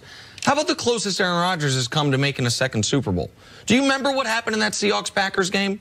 Onside kick, Seahawks, and Brandon Bostic went rogue. Brandon Bostic's job was to block on this play. The ball's going right to Jordy Nelson. Bostic, I got it. No, I don't. And said after the game, I know what my job was. He felt terribly. McCarthy was mad, but he didn't follow his assignment. Now, maybe that's unfair to say that's on the coaching staff, at least in part. But what I know is that there are very clear assignments. I know that the best coach team in football, the New England Patriots, their players seem to always follow those assignments. The Packers make the Super Bowl. We get the Super Bowl we've always wanted, Rodgers, Brady, if not for that play right there. And so I understand I'm going back in the archives because that's a famous play. I'm not pulling something from earlier this year in a similar situation. But we have instances of Rodgers being denied an opportunity. I understand his frustration. And of guys who have a very clear job just not doing their job on those types of plays. Look, I wish I could say that everything New England was done exactly the way we wanted it to be done all the time. But there are times where players make mistakes. There are times where players feel like they can make plays. But that is the it's the exception. It's not the rule there. And things like this are frustrating. And it's frustrating across the board when you have one guy who decides, I'm going to do this. And very rarely does it work out in a positive way for the team. Yeah, I've been on teams that guys make mistakes in critical situations. And regardless of how well you're coached, when you're in that moment, it's very, very difficult as a professional athlete to decide in milliseconds What's the right thing to do? What is my training? And most of the time, the training is to be aggressive. As far as Bostic going after that ball, he was clearly chastised by the coach on the sideline. I just don't like to make excuses for a game that's very, very difficult to play. And when you're in Montgomery's spot, you want to be able to make a play. He could have misjudged the ball. That could be the excuse for him drifting back into the end zone. But what he is accused of and the character of the player, they don't match up. So a lot of times, this could be his first critical mistake as a professional. These are highly contested games. This is not the regular job. This is not where your boss tells you, hey, I need you to have a new assignment. No, NFL jobs, they don't work like that. And there's a lot of pressure, and guys make bad decisions under the gun. And we can't always blame coaches because things happen at 1,000 miles per hour. And sometimes you have to live with those judgments. That's why you coach guys up for situations so you can prepare their minds visually, physically for what's getting ready to happen. So when it happens, you don't react the wrong way. That's why you rehearse catching the football time after time after time again. And the reason why when I drop one, why I would get disappointed because I had trained myself for that moment. And a lot of times players, man, they make mistakes at the wrong time. And it's the reason in team sports, you have to depend on so many guys. And that's why you can't, if a guy doesn't win a championship or something, you can't call a guy Aaron Rodgers. That don't make him not a champion because he's on a team with guys who have made mistakes in critical situations. I think it's easy to turn this into a disciplinary conversation and say, well, he made a mistake, he wasn't listening, he should be disciplined for it.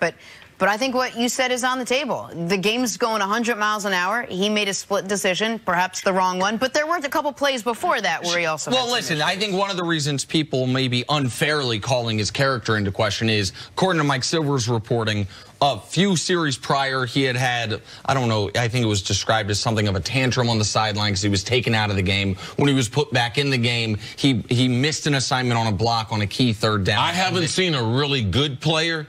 The coach say, hey, you're out of the game. Sure. You say, hey, coach, oh, thank you. No problem. You did me a dang on favor. Oh, thank you very much. No, I get that. That doesn't, you don't make it in the NFL with that. So, yes, you're going to have a natural reaction. I'm just wanting the audience to understand where the story's coming from. They didn't read Mike Silver's story. But I thought UC made a really good point yesterday that's only amplified by the rule change this year. And the point was, you're told put your heels on the goal line. And if you have to step back, then you take a knee. That's how I train all my kids. But they made a rule change this year, which is if the ball lands in the end zone, it's not a live ball, it's dead. You don't even have to catch it this year. In the past, that's a live ball. We'd seen the once every 5 years, ball land in the end zone, no one touches it, it rolls around, you pick it up for a touchdown. That's not on the table this year. So it's a touchback if it just lands in the end zone. So you can have your heels on the goal line, and you don't even have to catch it if it's going over your head. You can just let it go. What becomes the problem is when you try to force your will on a game. When you try to say, I'm getting ready to do something in this game, and the game does not call for you to do something. When I'm in a team sport, it calls to me in that situation to get the ball to Aaron Rodgers at the 25, north of the 2-minute warning, which the coach said with one timeout. Now, go ahead, Coach. One of the things that happens is when you add pressure to a situation, a player or human being's focus narrows, and they can only take so many cues at that point. So if you've got a guy that's already emotional, who's going through some struggles, and he's going into that situation, you got to make sure that you very clearly explain to him, this is what we want you to do. And you know, you'd like to imagine that was what is done. But in those moments, those guys sometimes make mistakes like they do. Now, what I don't like as a coach is if he had taken that out and gotten it to the 50, would they be giving it attaboys? Or would they be saying it was still the wrong play? Because to me, Cus D'Amato, the famous trainer, said you got to train guys so much that they can't screw it up even if they want to. And so if you're giving someone an attaboy when they take a chance that's outside of the scheme and make a play, then it's hard to go back and criticize as a coach if they do something like he did. And I don't know what that dynamic is. One quick comparison to New England, Cordell Patterson.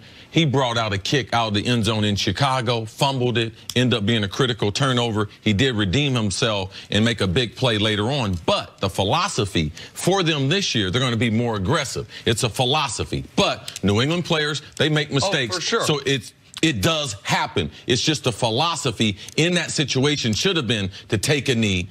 New England has decided this year with Cordell as the returner, we're going to be more aggressive because of the newer rules. All right, Coach, we'll see you a little bit later on. Coming up, will the Cavaliers ever recover from losing LeBron? That's next on First Things First. How'd the Cavs make the show? Made some news this weekend, see? The head coach got a whole 8 games to prove he was 6, actually. He got 6. Oh, well, there you go.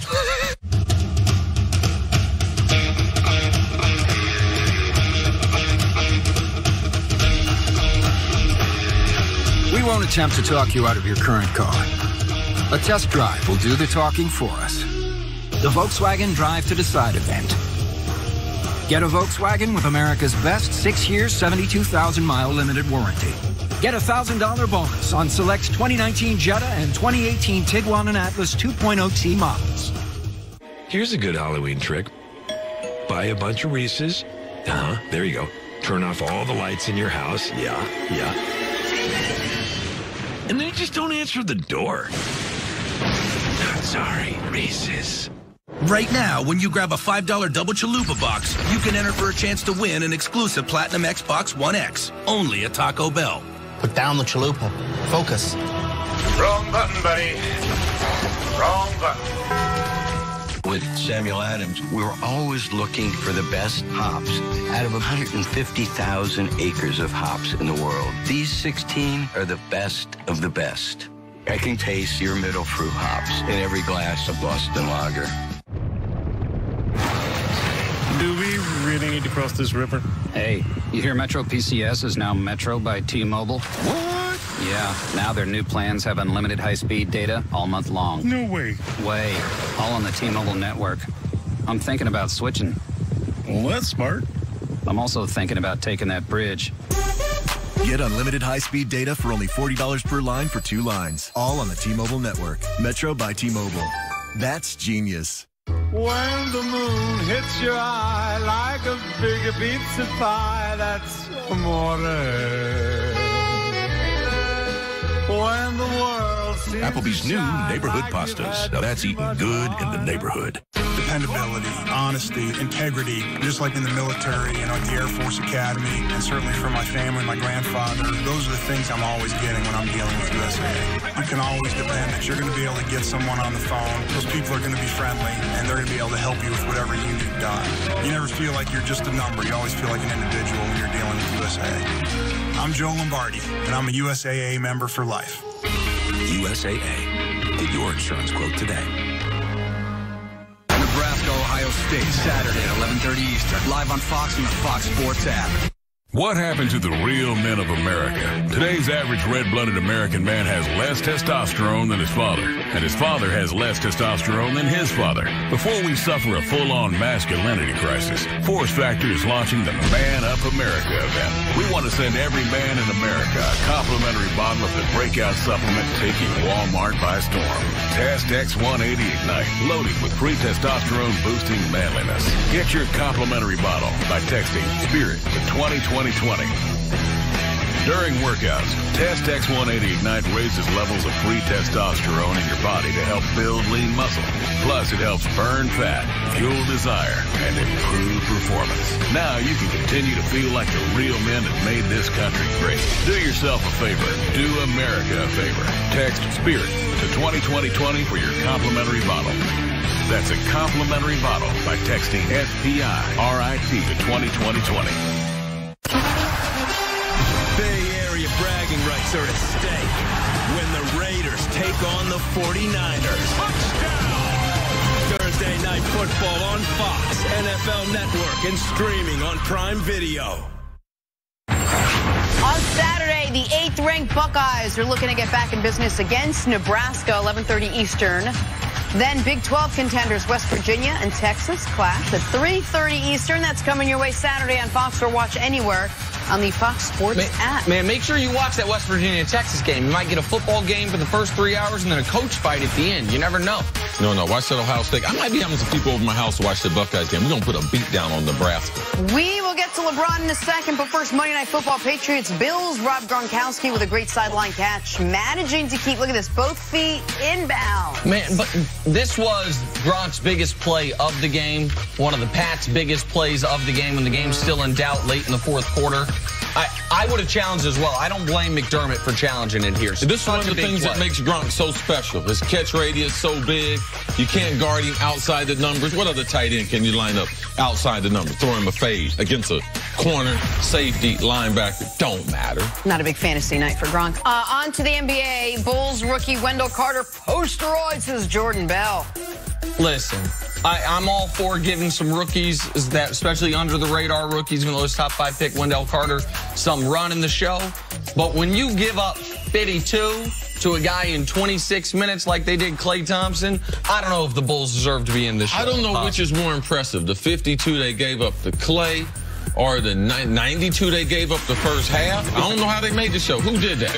Who did that? Beyonce's back. We got to blame him. Beyonce. The show. And finally, Hawks rookie Trae Young drops a dime right between Joel Embiid's legs. Dwayne Dedmon finishes with a wide open dunk. Oh, I see you. No, this was definitely, he targeted this one.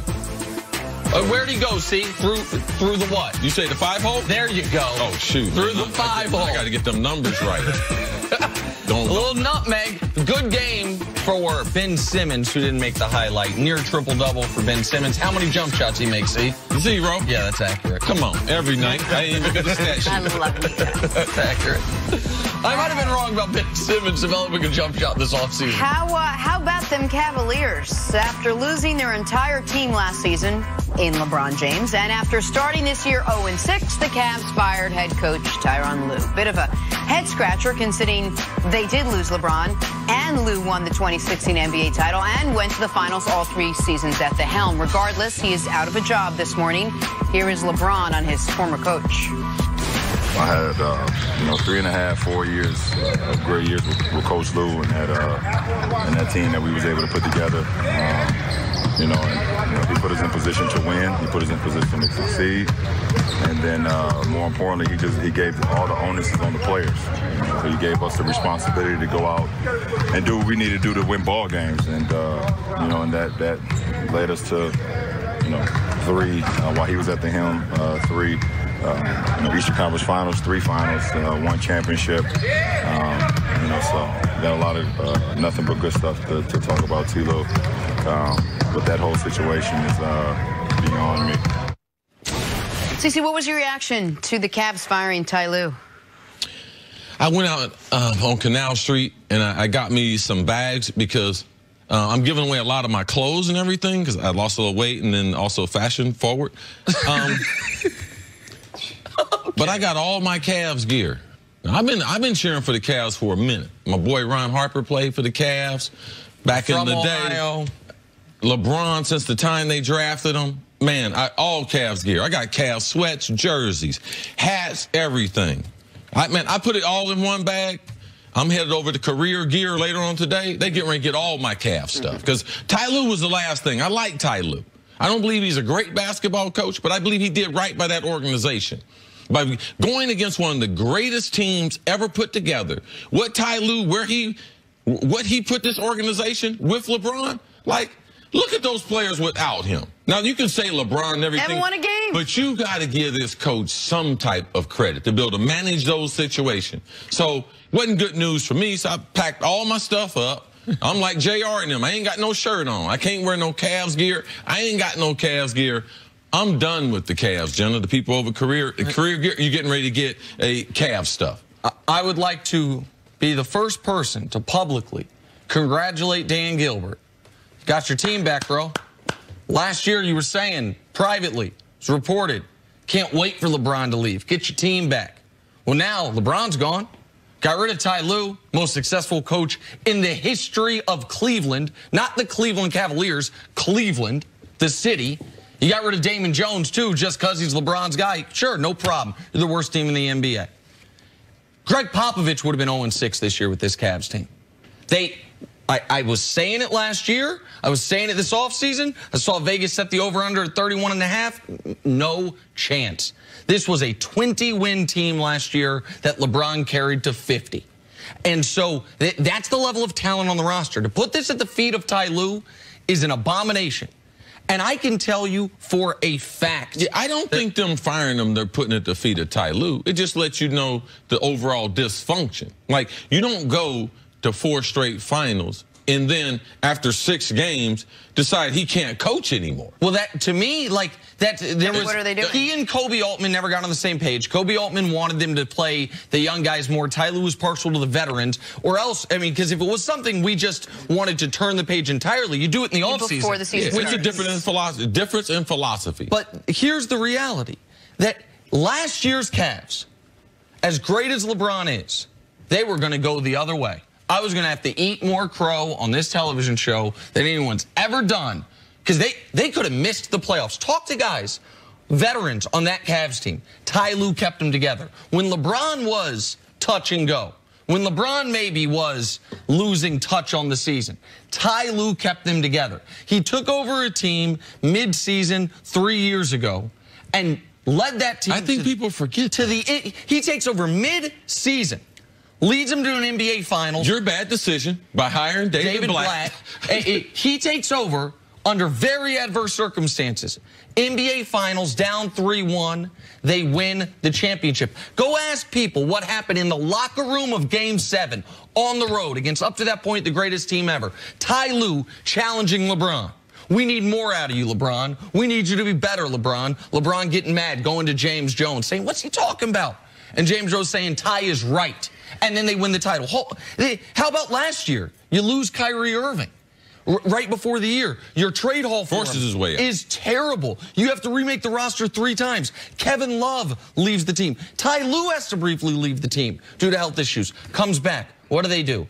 Game 7 on the road in Boston, where LeBron's second best player is Jeff Green. Ty Lue's part of that win. To act like anyone could have coached this Cavs team, anyone could have coached LeBron, it's not accurate. It's disrespectful to Ty Lue, and it's why Dan Gilbert is who he is. Dan Gilbert believes that LeBron was responsible for all of it, that LeBron coached the team, that LeBron kept the team together, that LeBron won the titles. I'm sure he assumed that it was all LeBron James, and Ty Lue's coaching was no part of it because they come into this year. And I'm sure this was what he wanted to do earlier on. Why he waited 6 games is a little mind-boggling. This is all about ego. It's all about ego. He wants control of his organization. He's got it. And a lot of times when people are very, very rich, they think they're smart in a lot of different fields. Typically, they're not. And Dan Gilbert has shown that. With LeBron James, look at his record. With LeBron James, he's really smart. Without LeBron James, he looks just like anybody else on the street. He can't manage the salary cap. He can't manage his roster. No good general manager is going to ever go there. Why? Because he can't be trusted. So it's eerie similar how the Browns and the Cavs, their ownership is right now. Listen, the only prescient, intelligent basketball decision Dan Gilbert's ever made is when he was trying to buy a basketball team, he bought the one located closest to the hospital LeBron James was born in. Every other basketball decision he's made has been throwing darts, just guessing. And that wasn't his first choice. If he could buy any team, he'd buy Detroit. He wanted to buy Detroit. The best choice he ever made, he lucked into. And he lucked into LeBron coming back. And now, enjoy 11-71. Enjoy it. Like, you got your team back, you wanted your team back. I feel that Ty got disrespected, but you know what? Okay. He got his $15 million, and he doesn't have to deal with these losses pulling down his 128-83 record. Are we going to see Ty coaching again? Ty need to go somewhere and relax, man. That's what he need to do. Last year, he had some serious health problems. He need to take care of his body. He need to lose himself some weight. Relax. He got $15 million. Sit back somewhere, Ty. Don't rush off anywhere. Let's not forget what he emotionally has gone through the last 4 years on and off the court. No doubt. But when he is ready to coach again, if he doesn't get immediate head coaching interviews and opportunities, then something's wrong. The guy's 41-20 in his career in the playoffs, has won a Game 7 on the road in the conference finals and the NBA finals. Like, the idea that Ty Lue is I don't think he's one of the 5 best coaches in basketball, but the idea with all these guys that are clueless, they get to run basketball teams. Scotty Brooks getting chance after chance. Sorry, Scotty. Donovan still coaching. Like, Ty Lue, when he's ready to coach again, should be a head coach in this league. All right, let's take a break. Coming up, has Jameis Winston played his last snap for Tampa Bay? Next on First Things First. Wow. Ty Lue, go work on your body, man. Man, why are you doing that? Yeah, Hey, because I know it's body. Will Greer and the Mountaineers. Oh, what a catch! Sam Ellinger and the Longhorn. Conference elites go head-to-head in a showdown of Big 12 gunslingers. West Virginia, Texas, sponsored by Volkswagen. Saturday at 3:30 Eastern on Fox and the Fox Sports app. Heartburn and gas? Fight both fast. Tums Chewy Bites with Gas Relief. All-in-one relief of heartburn and gas. Tums Chewy Bites with Gas Relief. Today's Best Western rewards you in a flash. Get a free night fast with points that never expire at over 4,200 hotels worldwide. And get double rewards points on every stay. Book now at bestwestern.com. Budweiser and Jim Beam introduced the Budweiser Reserve Copper Lager. A rich lager aged on Jim Beam bourbon barrel staves with hints of vanilla and caramel rye, followed by a deliciously smooth finish. When I was shopping for car insurance, the choice was easy. I switched to Geico and saved hundreds. Excuse me. Winner. That's a win, but it's not the only reason I switched. Hi. Geico has licensed agents who I can reach 24/7. Great savings and round-the-clock service. Now that's a win-win. Winner, winner. Yay, me. Oh, hi. Good luck. Switch to Geico. It's a win-win. This is amazing. With moderate to severe ulcerative colitis. Are you okay? Even when I was there, I never knew when my symptoms would keep us apart. So I talked to my doctor about Humira. I learned Humira can help get and keep UC under control when other medications haven't worked well enough. And it helps people achieve control that lasts, so you could experience few or no symptoms. Humira can lower your ability to fight infections, including tuberculosis. Serious, sometimes fatal infections and cancers, including lymphoma, have happened, as have blood, liver, and nervous system problems, serious allergic reactions, and new or worsening heart failure. Before treatment, get tested for TB. Tell your doctor if you've been to areas where certain fungal infections are common, and if you've had TB, hepatitis B, are prone to infections, or have flu-like symptoms or sores. Don't start Humira if you have an infection. Be there for you and them. Ask your gastroenterologist about Humira. With Humira, control is possible.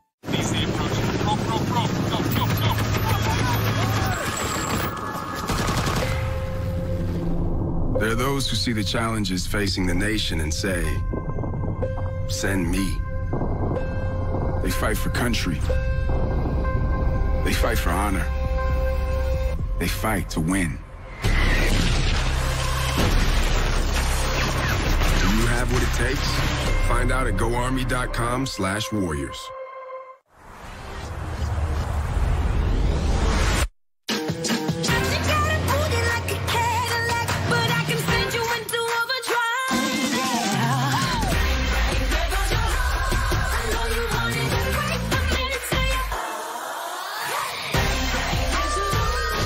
The unmistakable Cadillac XT4. Once again, driving is joyful. Starting under $36,000. Time to come home. The path has been laid. Rise up. Rated PG-13.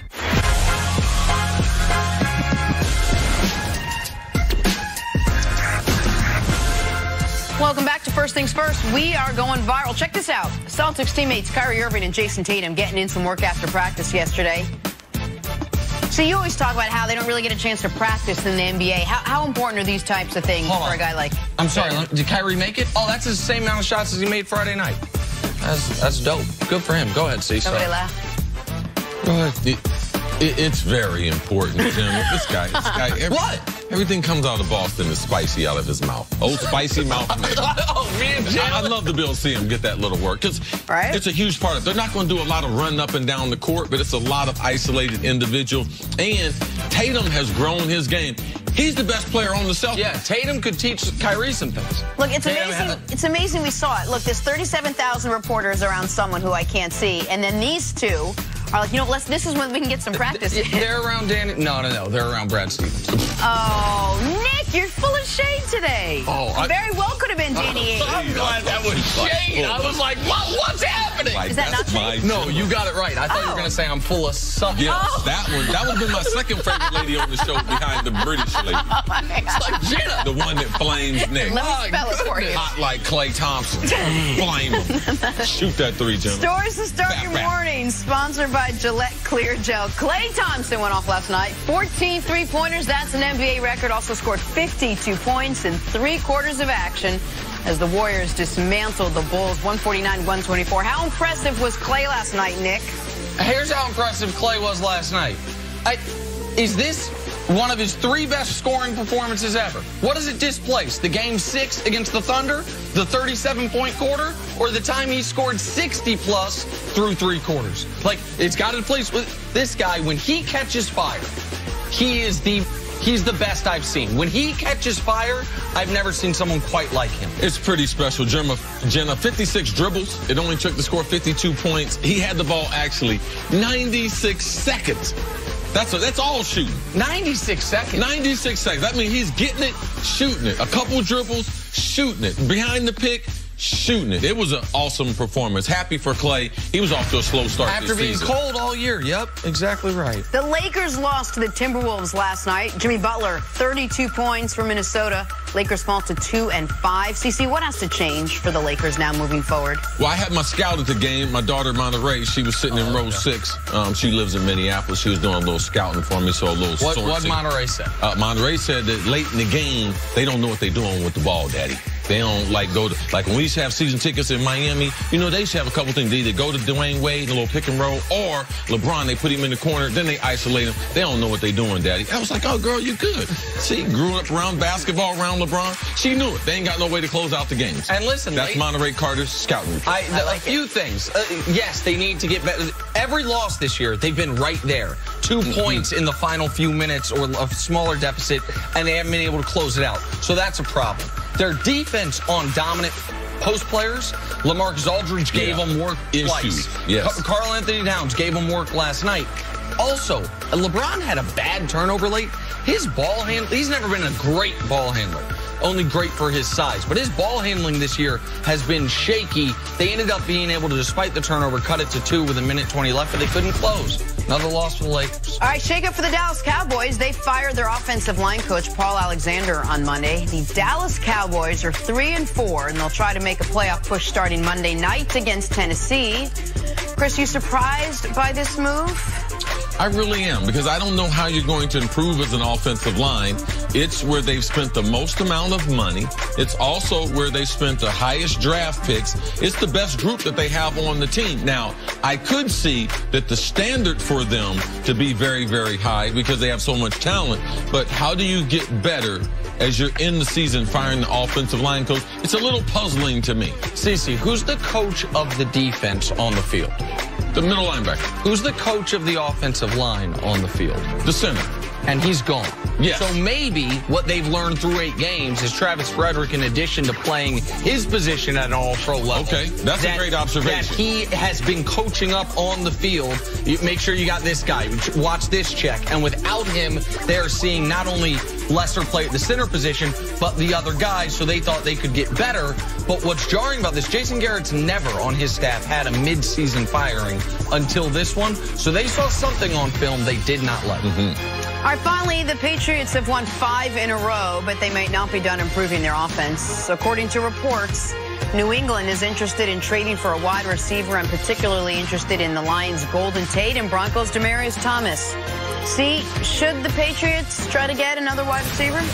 Of the 2 that you mentioned, I think the Patriots have several needs. All right, they have some depth problems as far as running back. They could still use another pass rusher. They could still use another linebacker. Missing Dante Hightower last night, you could see him being out of the lineup. I don't think that they're going to trade for a wide receiver. The position is too hard to learn.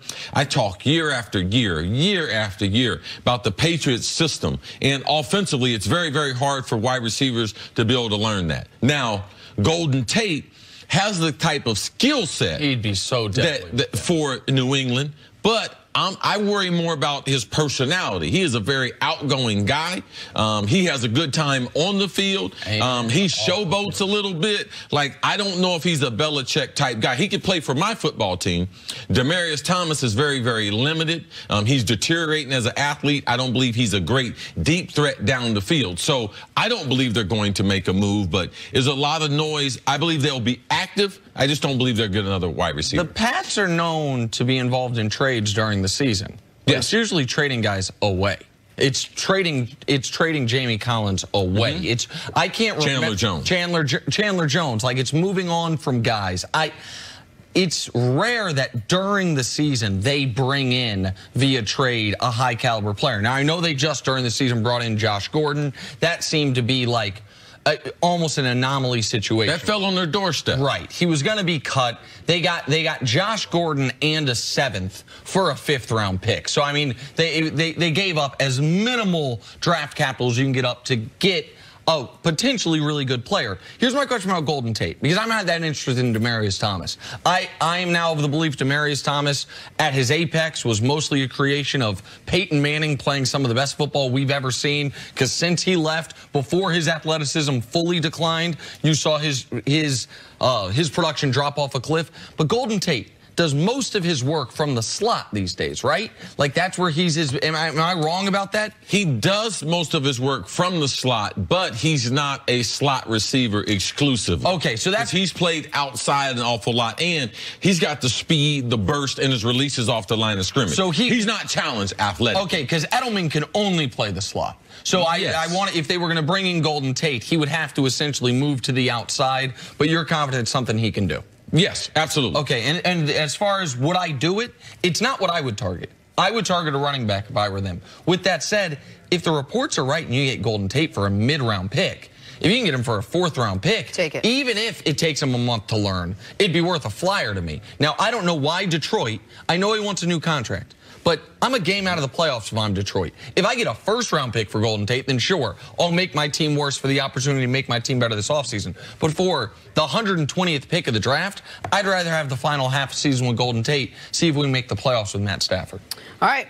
Let's move on. Talk about the Bucs and their quarterback, Jameis Winston, because he might not be the Bucs quarterback that much longer. He was benched after throwing 4 interceptions against the Bengals on Sunday. Since returning to the lineup, Jameis has thrown 10 interceptions in 4 games. Yesterday, head coach Dirk Cutter named Ryan Fitzpatrick the starter this week against the Panthers. All right, Chris, what do you think? Did Tampa Bay make the right move here, benching Jameis Winston? When a player's playing as bad as Jameis is, because in your interior offensive lineman, you can be having a bad game. You can be playing against a superior talent. You can be playing against someone like Aaron Donald, give up 2 or 3 sacks. They're not going to bench you, because we can help you. We can bring the center. We can bring a back chip, bring a tight end in chip. So we'll try to help you out. When you're a quarterback and you're playing bad, it's hard to hide you. It's hard to hide a quarterback, especially when you're down the way they were down and you know you had to throw the ball. And Jameis, it's like Steve Young taught me this. He said, Chris, you have to be able to judge your quarterbacks on, because there are going to be days when it's going bad. On their work. He said, which quarterbacks will say, you know something, this is enough. Like, I'm done playing bad. Ben Roethlisberger, if he throw 3 interceptions in the first half, hey, you can chalk it up. He will throw 5, because Ben, he don't care. Yeah. But the other great quarterbacks, typically, you see them at least get a little more cautious with the football, understand that I'm going to stop it here. Jameis, I didn't see that. If they didn't bench him, he would have thrown 6 or 7 interceptions in this game. And I just don't. I missed on Jameis. I thought Jameis would be a lot better, especially after seeing him in his first 2 years in the NFL. I thought he'd be a lot better by now. So I missed on Jameis as a quarterback. I thought he'd have better anticipation. I thought he would read defenses better, because he's a smart guy from a football X's and O's standpoint, for those who quiz kids on things like that. So I was really, really wrong on what I thought Jameis was going to be in pro football. He forced their hand in the game and heading into this week. They were down by less than 2 touchdowns when he threw that pick 6. That was his 4th interception of the game. He has now thrown 10 interceptions on 148 pass attempts this year. Wow. 1 in every 15. Come on.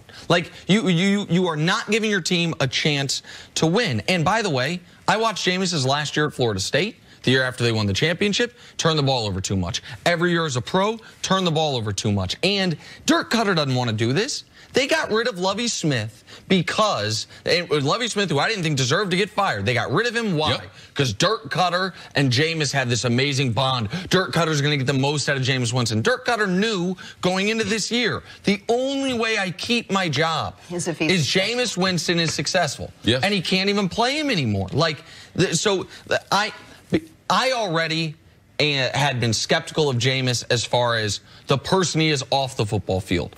And now on the football field, he has shown that he has regressed. I don't think you were wrong after 2 years. After 2 years, he looked like the guy who was going to turn into a franchise quarterback. The problem is, not only has he not gotten better in year 3 and 4, he's gotten worse. And so he's had the opposite of a progression. So we know what's going to happen next week, but have we seen the end of Jameis Winston in Tampa Bay? Is it now Ryan Fitzpatrick's team the rest of the way? And now they'll just figure something out for next season? Jenna, I know you do this. We go back and forth, because I know about right now you probably have all kind of love for Ryan Fitzpatrick. Okay, I know that is not true. No, it's because you love to see when a guy comes off the bench against the odds and just go in there and just blast it and really have success. But there's a reason why they're backups. It's because Fitzy will throw 4 interceptions this week. So for me, I got to go week to week with these two guys. If they had different characteristics, I would say, okay, yes, I think we should go with Fitzy for the rest of the season. But Fitzy, man, we got to try to win as many games as possible. Fitzy will throw you out of the football game. If I thought he was going to be consistent, then I would say, yes, Jameis on the bench. Jameis is done in Tampa. But Fitzy, I know better. Here's the only reason why it wouldn't matter to me who the backup quarterback is.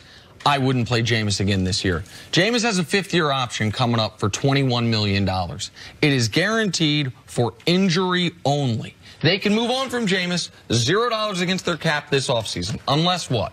Unless he gets hurt playing in a game throughout the rest of this year, and he can't pass that end-of-season physical. We saw RG3 deal with something like this, where the team knew they didn't want that option, and so they just kept him off the field, even though he was ready to play, because they were worried he would get hurt, and then that money would become guaranteed. If I'm worried about, now maybe Dirk Cutter's not, because he's not going to be there to have to concern himself with this probably, but if I'm at all worried about the long-term health of my cap and my franchise, if I've decided internally we need a new quarterback, I don't want to run the risk that Jameis is on my roster, on my cap for $21 million next year. That's why the Jags had to extend Blake Bortles. Couldn't pass his end-of-season physical. That 5th-year option became guaranteed, so now we got to extend him for an extra year to lessen that cap hit.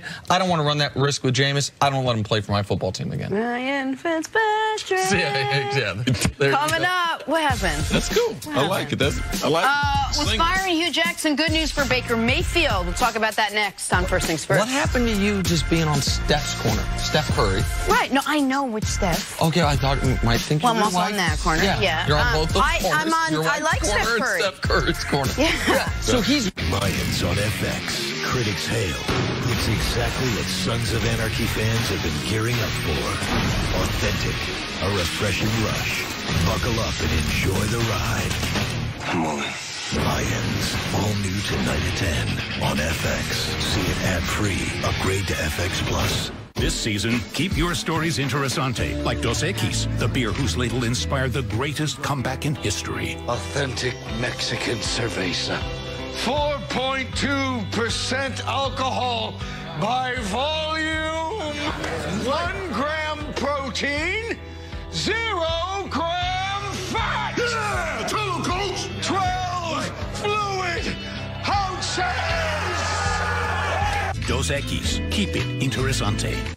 You're headed down the highway when the guy in front slams on his brakes out of nowhere. You do too, but not in time. Hey, no big deal. You got a good record, and Liberty Mutual won't hold a grudge by raising your rates over one mistake. You hear that, Karen? Liberty Mutual doesn't hold grudges.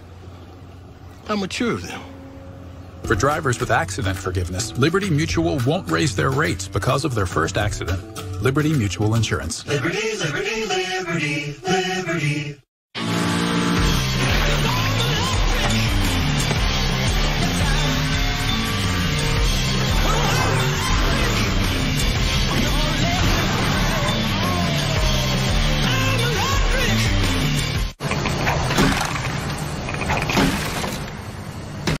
Are hiring delays causing work to pile up? That's not smart. Then there's smart. ZipRecruiter finds people with the right skills, education, and experience for your job and actively invites them to apply. So you get qualified candidates fast. That's why ZipRecruiter is rated #1 by employers in the U.S. ZipRecruiter, the smartest way to hire. Try it for free at ZipRecruiter.com/Fox1. The new Roomba i7 Plus is your floor's best friend. Only Roomba uses 2 multi-surface rubber brushes to grab and remove pet hair. And the Roomba filter captures 99% of dog and cat allergens. If it's not for my robot, it's not a Roomba. CashNet USA is trusted by over 3 million customers. Perfect. When I lean back, I trust that you will be there to catch me. Okay, bad idea, bad idea. Apply now at CashNetUSA.com. Money's on the way with CashNet USA. Do you know what a cheesesteak looks like? You think I can get a better one at Burger King? No, you can't get a good cheesesteak anywhere. We asked Philadelphians to try the new Philly Cheese King. All right, it's good. I'd probably eat this whole thing if I'm allowed. The new Philly Cheese King, inspired by Philly, improved by fire, only at Burger King. Ready, Freddie? Let's do it. We need to get experimental. No one will play Queen. All over the place.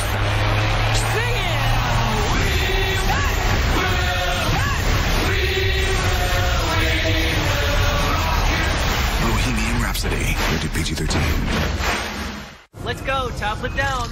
Well, I'm the type of girl who likes to roam around. I'm never in one place. I roam from town to town, and when I find myself falling for some girl, I hop right into that car of mine and drive around the world, 'cause I'm a wanderer. Yeah. Introducing the all-new Corolla hatchback. Toyota, let's go places. This week on Thursday Night Football, Bay Area rivals square off as Derek Carr and the Raiders take on the 49ers. It all starts at 7:30 Eastern on Fox, NFL Network, and streaming on Prime Video. You know, Hub, who works on the show, he's out there with the Raiders. Gruden brought him in for a tryout. Absolutely. At least maybe quality control coach. He's not here today. Who knows? Maybe he's contemplating. Our staff gets a lot of time off. Someone brought that to my attention. Back here with Coach Mangini. Hugh Jackson time off. Speaking of time off. After a shaky start to the season, as well as rumors of some power struggles within their offense, the Browns fired both head coach Hugh Jackson and offensive coordinator Todd Haley yesterday. So defensive coordinator Greg Williams is now the interim head coach. Here's Browns owner Jimmy Haslam explaining the move. I think we did what we thought was best for the organization. I think that we put the organization in a better place today than it was yesterday moving forward, and we're comfortable with the decision. It's hard to win in the NFL. If anybody knows that, it's us. And I think the message today is we're not going to put up with internal discord, that we want people who are collaborative and work together. That being said, he's fired like 27 of his head coaches. Well, he's fired 5 in 6 years. So there you go. What, 4 in 6 years. What do you make of the firings yesterday, Coach? Well, on July 28th, he said, my commitment to Hugh Jackson is unwavering, and I got to give him a lot of credit for bringing in Todd Haley. So that's what was said July 28th, and we fast forward into 8 games in the season, and there's internal discord. And look, there's oftentimes internal discord on a coaching staff. People have strong opinions. People have strong beliefs. There needs to be a chain of command. I totally agree with that aspect of it.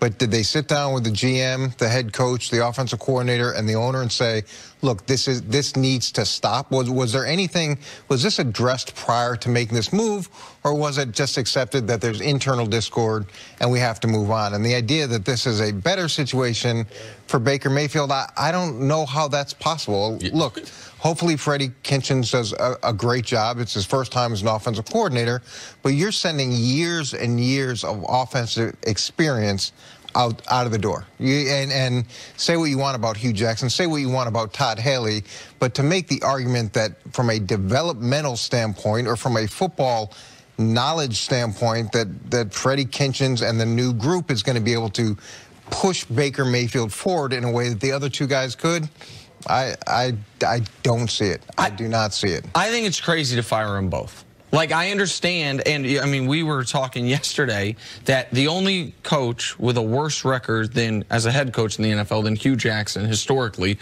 is a guy named Burt Bell, who also happened to own the team. So, of course, he couldn't get fired because he was also the owner. I would understand if they said, you know what, 2-5-1, not good enough. The fact that we've been blown out 2 of the last 3 weeks after only winning 1 game in the previous 2 years, not good enough. I also would have understood if they would have said, you know what, Todd, you had a rocky end in Kansas City. You had a rocky end in Pittsburgh. We brought you here, and we're not going to let it get bad. Even though I like Todd, I would have understood firing either one of them. But when the franchise is the quarterback, to fire them both and to put it in the hands of, as you mentioned, a guy, he's called plays once in his life for 1 game, once in the preseason. It seems to me to have no foresight. It seems like they did this just so Jimmy Haslam could say, we're not going to tolerate discord. Okay, well, you're going to have some discord when you are about to be on your 10th head coach general manager. Like, he's on 5 general managers, 4 head coaches, about to be on his 5th. He's only on the team for 6 years and 2 weeks. Like, that's no way to run any business. Yeah, I have a huge problem with them firing both because Baker Mayfield. Baker Mayfield's the prodigy. It's like you're taking advanced calculus in high school, and then all of a sudden they come in, the principal comes in and say, you know something, your teacher, she's not going to be here, he's not going to be here any longer, and the gym teacher is going to be teaching you calculus. And now you got this prodigy in there in math, and he's looking at like, what am I supposed to do? Because that's where Baker Mayfield is today. To think that Baker Mayfield's career is in better hands today than it was in yesterday, we'd be naive to ignorant. And Coach and I, we know you cannot take that type of football knowledge out the door and it not affect that kid. And we believe that Baker's path, he was on the right path. He was getting coached hard. He was getting some experience. He had some bumps, but he did have some success. He's a guy that you have to make sure that he don't get the football knocked out of him. And this is why I always like to support coaches and players, because this league, man, you can be ruined by bad management, by bad owners. And that's what's going on in Cleveland. You think those guys have a chance to have a great career when the owners, how many coaches? 5? This will be his 5th coach. I mean, what would make us think that he's going to go about this? You think he's not going to go to the same search firm? You think he's going to go to the NFL? The NFL has a list of candidates I'm sure that they're going to give him. You could go to the homeless guy who told him to draft Johnny Manziel. You could go to him. Man, I'm just saying I don't have a whole bunch of confidence. I think Baker Mayfield's going to be a baller, can be a great, but you are at the mercy of your ownership, and you got to be able to support Baker Mayfield there in Cleveland. And coach, it's not just Baker. You have Baker and you have Myles Garrett. You have a bunch of really good players on this team for the first time in a long time who need to be coached. Besides sitting everyone down, what would you have done? How would you have liked to see this all sort of work itself out? Well, look, there's a lot of issues here, but we talk about Odell Beckham all the time, and people understood the challenges that Odell Beckham presented. And look, Todd's a fiery personality. People understand that Todd has that type of personality. So it was no secret when he was hired that there was probably going to be a little bit of friction. And so but you would think with his relationship with John Dorsey, that because he wouldn't be coming there unless he had a good relationship, that Dorsey would be able to control him. And it would be one of those things, and I've sat down with players who had difficult reputations prior to coming into organizations that I was running and said, look, if this happens, this is what we're going to do. And we're going to sit back down this table, we're going to discuss it, and we're going to get to a point where we all understand what's happening. But now they're in transition again. And in transition, whoever the new head coach is, there's going to have to be changes because that guy's going to like a certain type of player. That guy's going to like a certain type of scheme. They're going to have to change again, and there's this incredible inefficiency with change that teams like New England or the Steelers or other teams that have continuity constantly are able to prey on because everything has to transition now, and it's a nightmare. Coach, what type of edge would a team have? Let's just say they were average across the board in coaching. All right, just whatever the league average is, coordinator, head coach, all of it, just the exact median of the league. But they were in place for 7 years. You would like to think that they would have a significant advantage because for the players, you build reps. You build on experiences. You understand what's expected on the playing field. But not just that.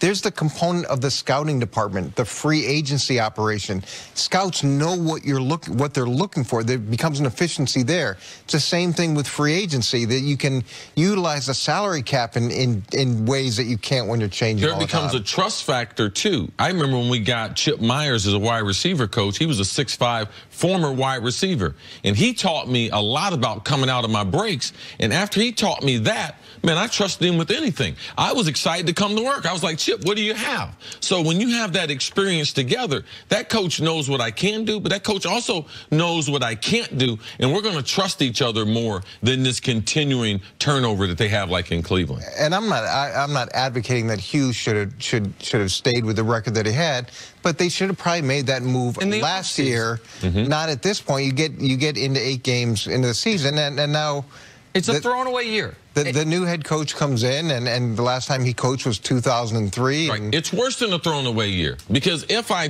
change the coach should have a right. Maybe I want to play a 34. Maybe I want my outside linebackers to be small. Maybe I want my inside linebackers to be big. Maybe I want more of a speed team. I want a small team. So it's more than just a year changing to what coach is talking about. And when did John Dorsey come in? He came in late in the season last year. He had the advantage of coming in during the season and seeing Hugh Jackson coach, seeing what was there. He had a huge head start over other guys that come to the situation. So to make this decision now, it just seems reactionary. When the Niners hired Shanahan and Lynch and gave them both 6-year deals, I had no idea if John Lynch was going to be a good GM. I still don't know. I knew he was out of the broadcast booth. I liked him as a broadcaster, as a human being, but who knew if he could do that job? Kyle Shanahan, I knew he was a very good offensive coordinator. No idea if he could be a good head coach.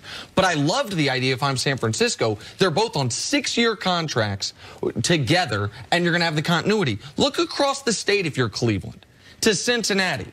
They have, I think, the definition of a league average quarterback in Andy Dalton. I think Marvin Lewis is fine as a head coach. I don't think he's one of the best. I don't think he's one of the worst.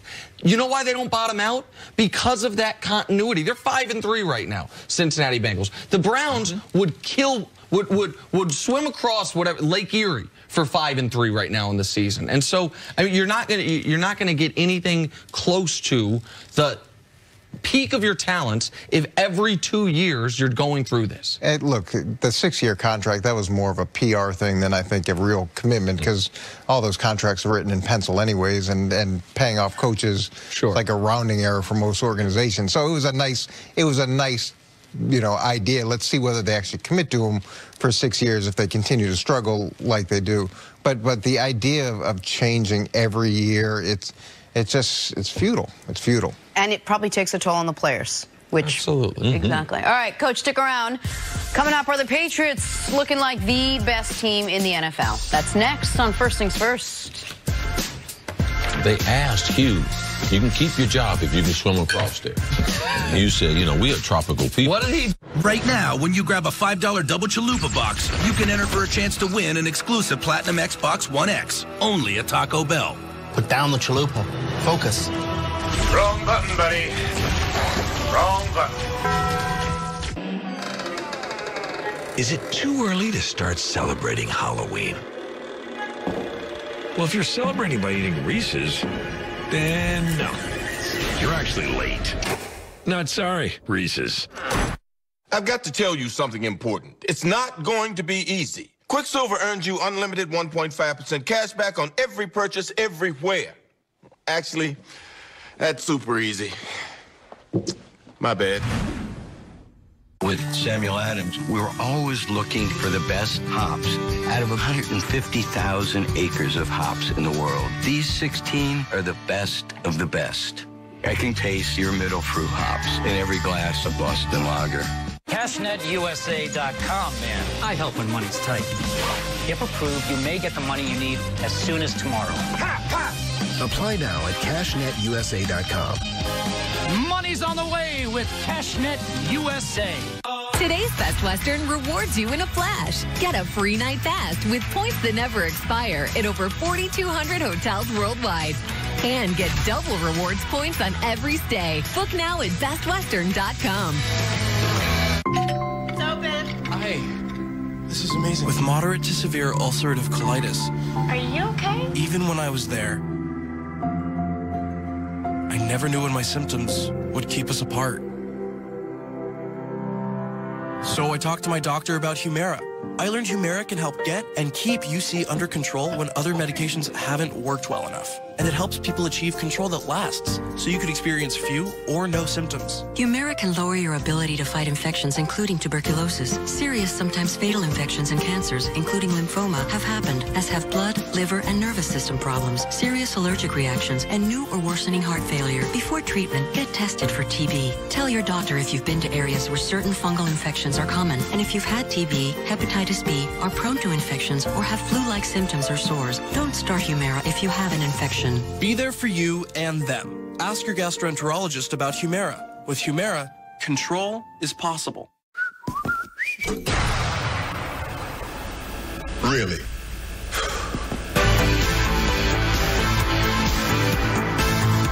Attention Medicare beneficiaries. The Center for Medicare Services has officially authorized new benefits Medicare Advantage plans may include. Plans may now include private home aids and rides to medical appointments. Most plans also include dental, vision, hearing, and prescription drug coverage. To get the benefits you deserve, call the Medicare Coverage Helpline now. Hi, I'm Joe Namath. I called the Medicare Coverage Helpline, and they instantly advised me that I wasn't getting all the benefits I deserved. They explained I could get a plan that includes dental and prescription coverage, as well as the new coverage for private home aids and rides to medical appointments. If you want to find out what you deserve, call the number on your screen now. It's free. You'll be happy you called, I guarantee it.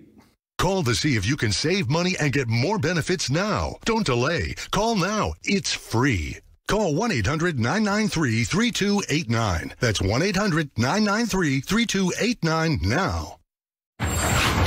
Saturday, the 8th-ranked Buckeyes look to get back in business against Nebraska at 11:30 Eastern. Then Big 12 contenders West Virginia and Texas clash at 3:30 Eastern.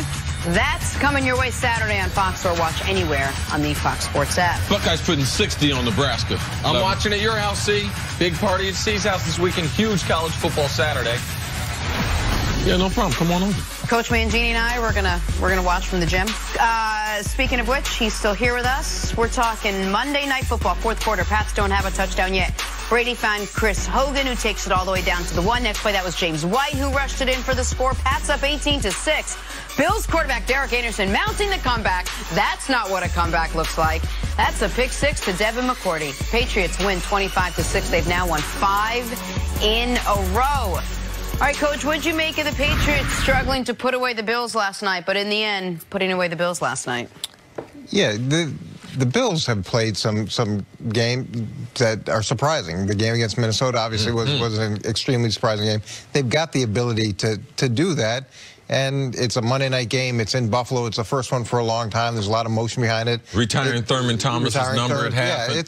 And even though the Patriots, you can get into that mindset of maybe this game is going to be a little bit easier than we expected, and you can fall into that trap, although they do a good job of that. And at the end of the day, they found a way to win. And the idea that Cordarrelle Patterson ran the ball just 3 times less than Saquon Barkley's average, to me, is Coach can't get mind-boggling. He's on a corner. Don't budge him. Yeah, it's just one of those things where they needed to run the ball. They had to find a way to run the ball. I thought it was actually a great idea. I like the idea of him working some more in the backfield, a way to get an explosive player, some touches. I thought that was a creative approach. They're not all going to be pretty. They're not all going to be easy, but it's another great example of they work James White. They find a role for Cordell Patterson. Gronk didn't have a big day, but at the end of the day, they took what was there. They just kept They found a way to win. They found a way to win even if it was ugly, and the offense didn't score 38 points, or the team didn't score 38 points for the first time in this winning streak. You saw how much Sony Michel means to this team. That's the part that would concern me for the Pats, that we had to go to Cordell Patterson to have some semblance of a rushing attack because our running back wasn't there, and it's not like we can say, but our running back, when he comes back, will be healthy the rest of the year. Not when he had knee issues in college. He had knee issues before the year started, and he's dealing with a knee issue now.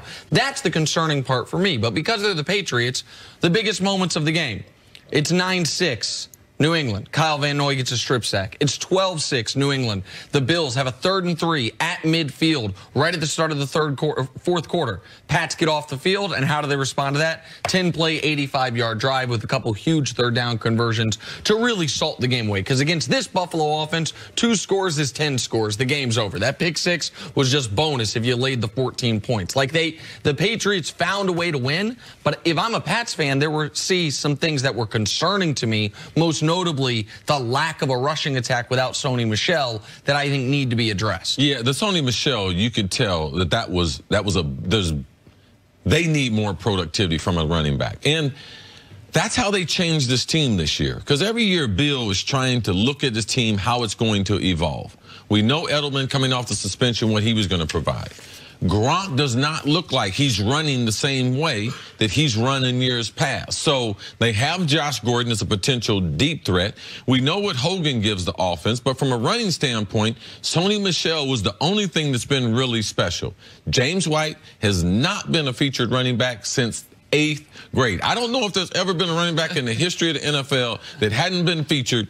We coached him in high school. He had Giovanni Bernard and other guys in the backfield with him. He went to Wisconsin. He was not featured there. And in New England, he is the perfect New England player. So when they move Cordell to tailback, to me, I know there's a problem because it's not as if they have a surplus of wide receivers. So it's something I must watch. I believe his knee is going to be problematic as they go on. And Gronk's inability out last week because of a back. I don't see the burst in him. You don't see him running down the field. That's something I want to watch as New England goes into the month of November. If we weren't talking about the Patriots, I'd actually be a little worried. I'd be like, oh, that sounds like they've got issues, and sounds like they've got some things they got to deal with. But no, they have issues, but they have ability to be able to cover them up. I'm not going to look at this game and be like, man, there's some well-oiled machine. You could see where they're having problems. Tom, last night, as far as guys getting open, getting space, he had to get rid of the football a bunch of times against a Buffalo defense that has not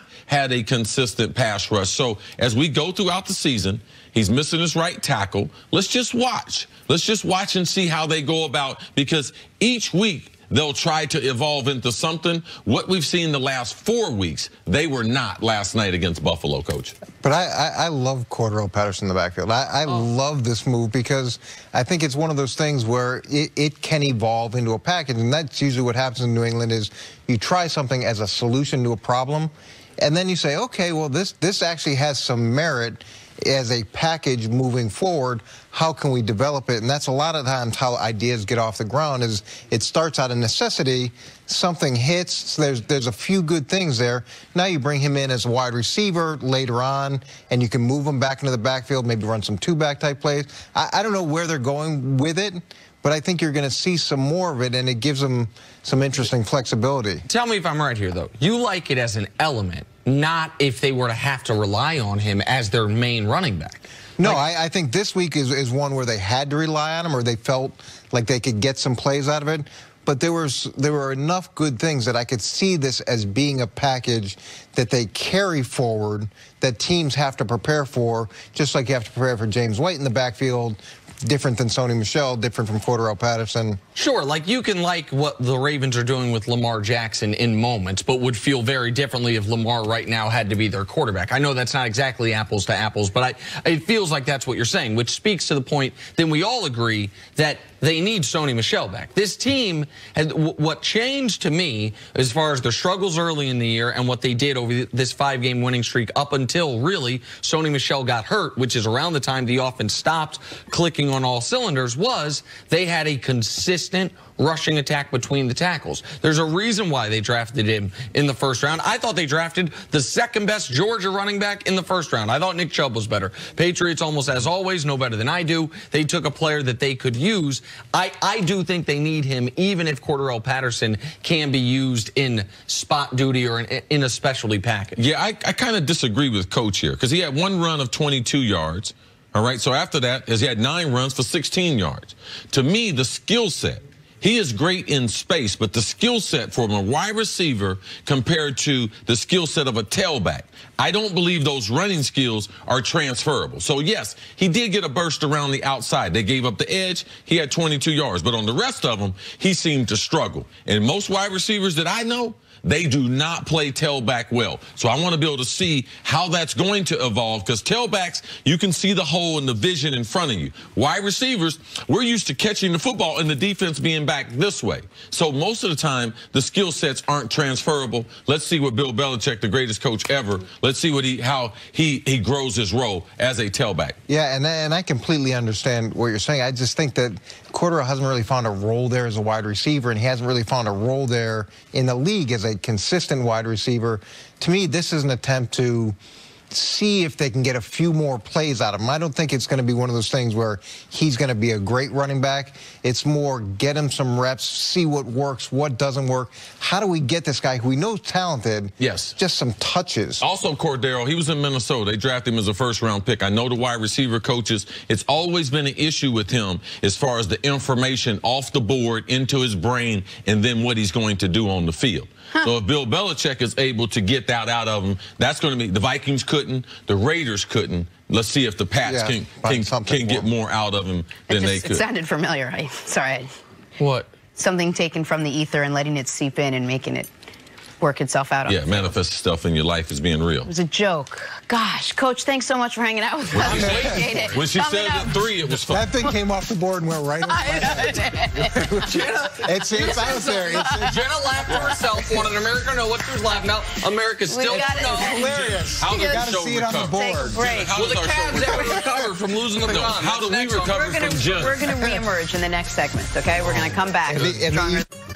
Now at Arby's, you can get 30 euros for $90. Or for those who aren't trying to cater a Greek family reunion, they're 2 for $6. Arby's, we have the meat. For sandwiches.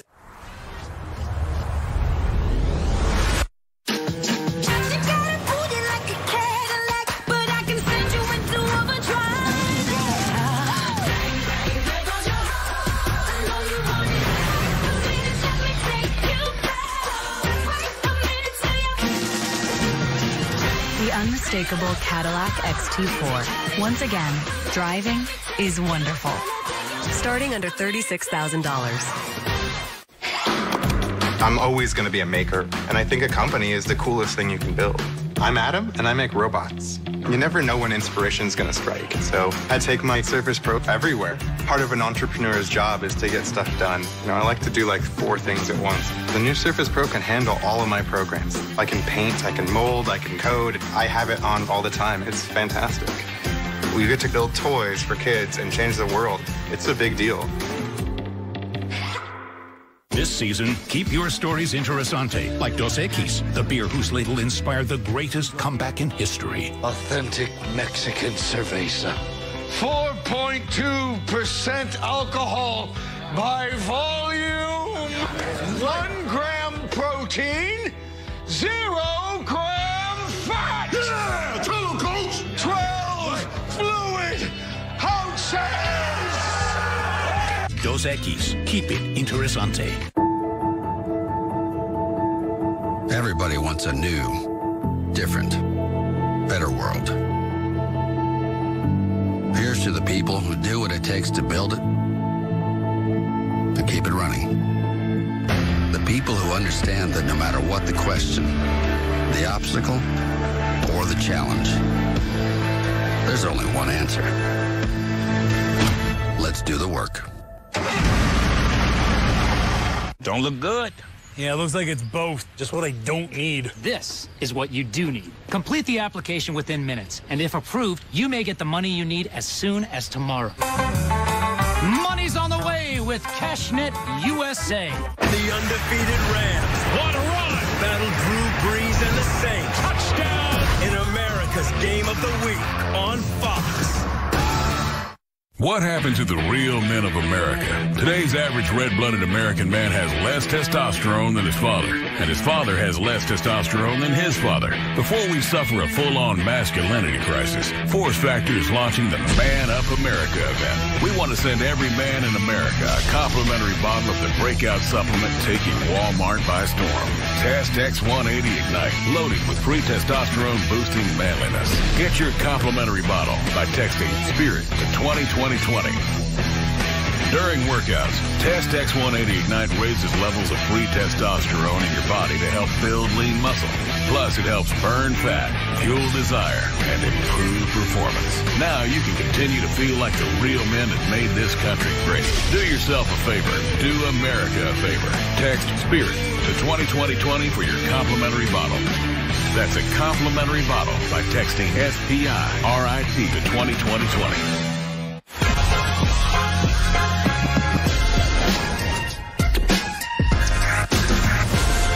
We'll get to Klay Thompson's record night in a second, but first, Monday Night Football, Patriots-Bills. Rob Gronkowski with a nice sideline catch while managing to keep both feet in bounds. His contested catches are an underrated part of what makes him great. We know his size, we know his strength, all that. But his ability to make these types of catches, see. And he's going to have to be good at that the rest of his career because he's not getting much separation. No. Brady's got to throw it. He threw it, you know where he threw it right there. At the back of the defender's head, see. On to the plucked it off there. NBA. It'd be okay if I hit you in the head during the show. Bulls rookie Wendell Carter just posterizes Jordan Bell. Lone highlight, maybe. I mean, how did... Listen, hey... Oh, this is my cousin right here, too. I wasn't watching. Wendell Carter? Yes. Oh, that makes sense. Tell him to not let the Warriors... Georgia and everything. My family been down there about 30 years, I'm sure. You see that? Hawks rookie Trae Young drops a dime between Joel Embiid's legs. Dwayne Dedman. Trae Young's my cousin. That's a hell of a pass. But see, you don't see the resemblance. Dwayne Dedman. 23 and me. Definitely. I can see the genealogy. Yep. I appreciate that. There you go. Good night for Ben Simmons on the other side. You guys want to play in or out? I'd love to, Jenna Wolf. Last night, Klay Thompson hit an NBA record 14 three-pointers, breaking Steph Curry's record of 13. Steph's my guy. Klay finished the night with 52 points in 27 minutes of play. See, you went around on Klay being the best jump shooter of all time. No, I'm out. Totally out. Your guy, Steph. What happened to him? No, Steph's the best. All time. Then I'll take maybe a little Larry Bird, some other people like that, but yes. Klay's in the argument for second best, but I have to be out because Steph has separated himself from everyone on this list. Klay is better than anyone I've ever seen at catching white-hot fire for extended periods of time. His scoring burst, we can talk more about it later, I've never seen someone 37 and a quarter. He's got 50-plus through three quarters multiple times. I'm just a little puzzled why you went to white hot. I thought red hot and everything. White hot is hotter than red hot. That's a fact. Look it up. My dad's a fireman. I know these things. Next question. Okay. If your dad's a fireman, why didn't you put out that spicy thing in your mouth? That flames you're throwing all the time. Spicy thing. Sticking with the NBA, the Cavs fired Ty Lue. Spicy mouth Jalen Ramsey. After starting the season 0-6, that is the worst start for the franchise since '95. Nick, you went around on the Cavs' decision to fire Ty Lue. What do you think, Jenna Wolf? I think you're big out. I'm out. This was an embarrassing decision by the franchise.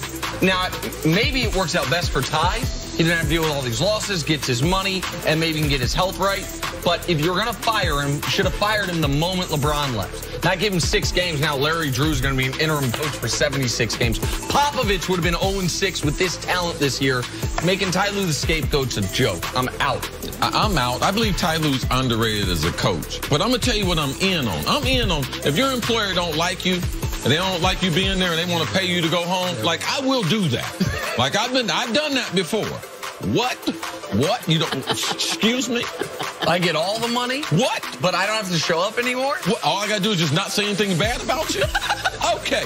Sign me up. Send me to the house. I'll have that one. Yes. Sounds correct. Just put the rest of that money with the rest of it. You know where to send it. Direct. You almost got your line right. Put that money with the rest of it. Not put the rest of that money with the rest. Well, I can't say that before because I got divorced and then she took some of that with her. So that what it used to be ain't what it used to be. So put that with what it used to be. We got no secrets on this show. Try to make the pile high again. On to the NFL. The Patriots were able to defeat the Bills last night, but the offense only found the end zone one time. They're reportedly in the market for a wideout at today's trade deadline. CC, you in or out on the Patriots picking up another wide receiver today? I don't think they will, but I'm in because I know they won't make a bad deal. They'll get someone with a contract that they like, someone they have a skill set, someone they believe can fit into their culture. Yes, I don't believe they're going to do it. But you think they should if they... Absolutely. I mean, one of the wide receivers was playing tailback last night. They might need another wideout. Listen, I am out on this because if they are going to do something they rarely do, give up a draft pick mid-season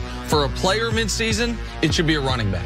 You cannot have Cordell Patterson playing running back, and you can't just trust when Stoney Michel comes back, he's going to be healthy the rest of the way. And if he's not, Kenyon You're Barner, concerned about that, Nick. I'm very concerned about that. I think James White's an excellent player in his role, but his role is not, I don't know if you know this, I watched him in high school, see? He was not even a feature back in high school, see? Go ahead, doing your research there. No. So I got to be out on this. They got to get a running back they're going to trade for something.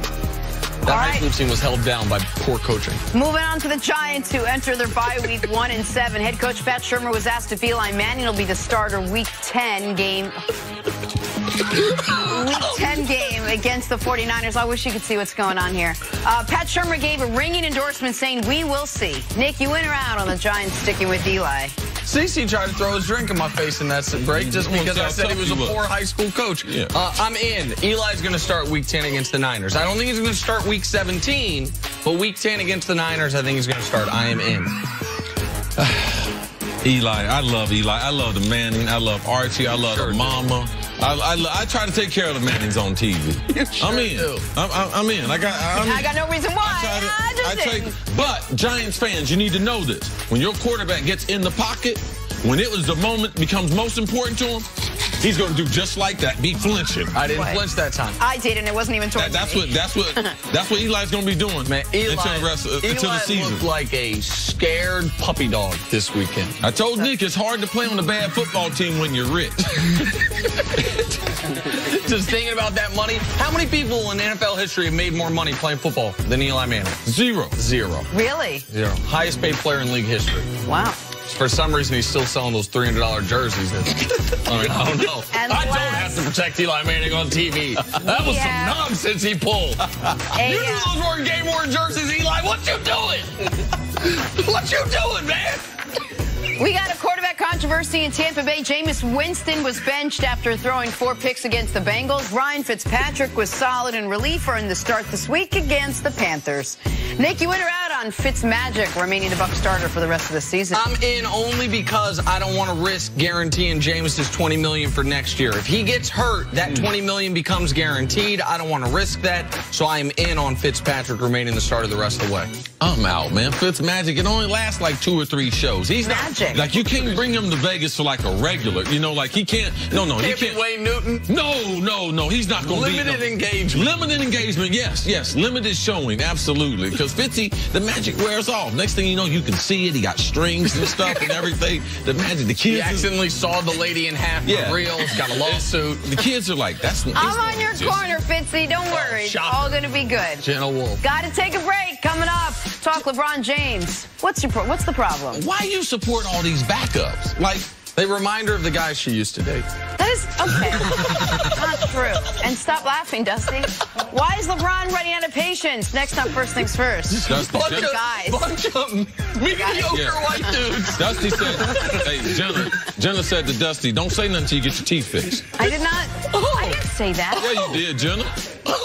This is the not-for-sale Kia Forte drift car with a blistering top speed and excessive amount of horsepower. And this is the totally redesigned 2019 Kia Forte.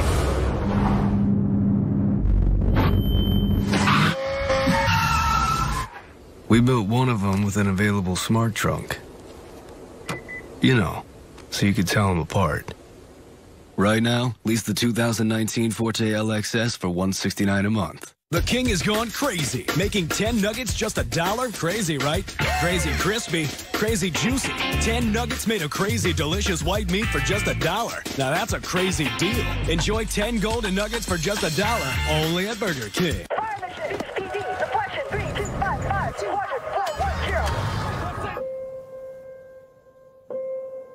There are those who stand forever ready. Ready to defend the nation. Ready to fight for what matters. No matter what. Do you have what it takes? Find out at GoArmy.com/warriors. Shaquem, get in here. Take your razor, yep. All right, up and down, never side to side, Shaquem, you got it? Come on, get back. Shaquem, you're second behind your brother, stay focused. Can't nobody beat you. Ain't nobody beat you. All work, baby. Come pay off. You got this. With 141st pick, the Seattle Seahawks select. All right, you got it, Shaquem. All right, let me see. Bush is partnering with the National Forest Foundation to protect America's backyard.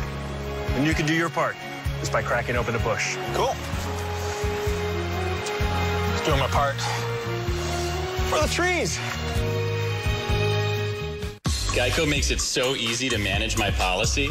With an app that lets me pay my bill, add a vehicle, or even file a claim, it's not just easy. It's aerobics in a recliner easy. And plank.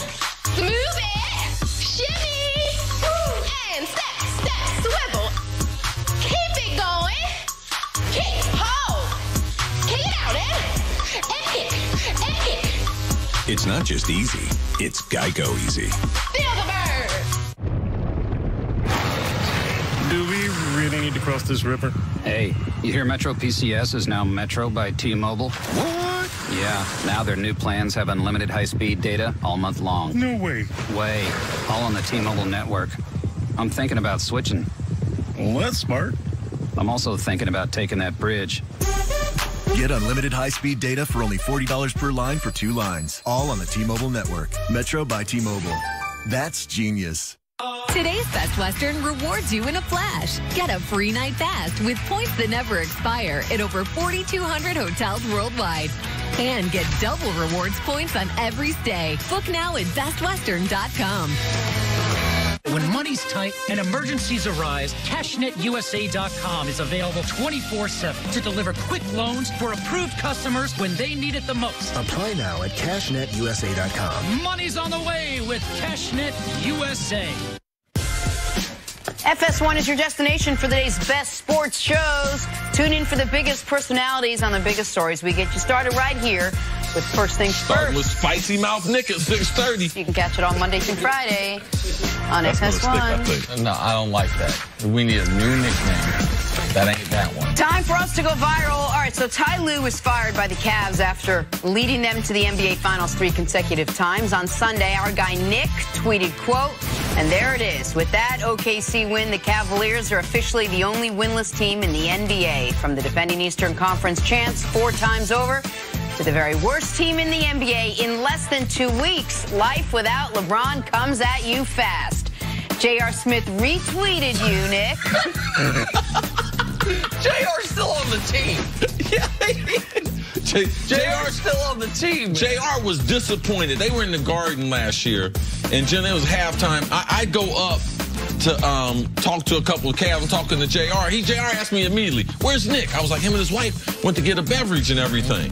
And so then LeBron comes over and everything, but JR was all for it. Listen, JR is my guy. JR even, I hope I'm not revealing confidence, sent me a note and said, I appreciate you always being consistent, giving your honest opinion. So he didn't take it as a shot at him. Now, I don't know if it's in JR's best interest to publicly co-sign my comments after I've been ethering Dan Gilbert and the Cavs all day, but he knows it.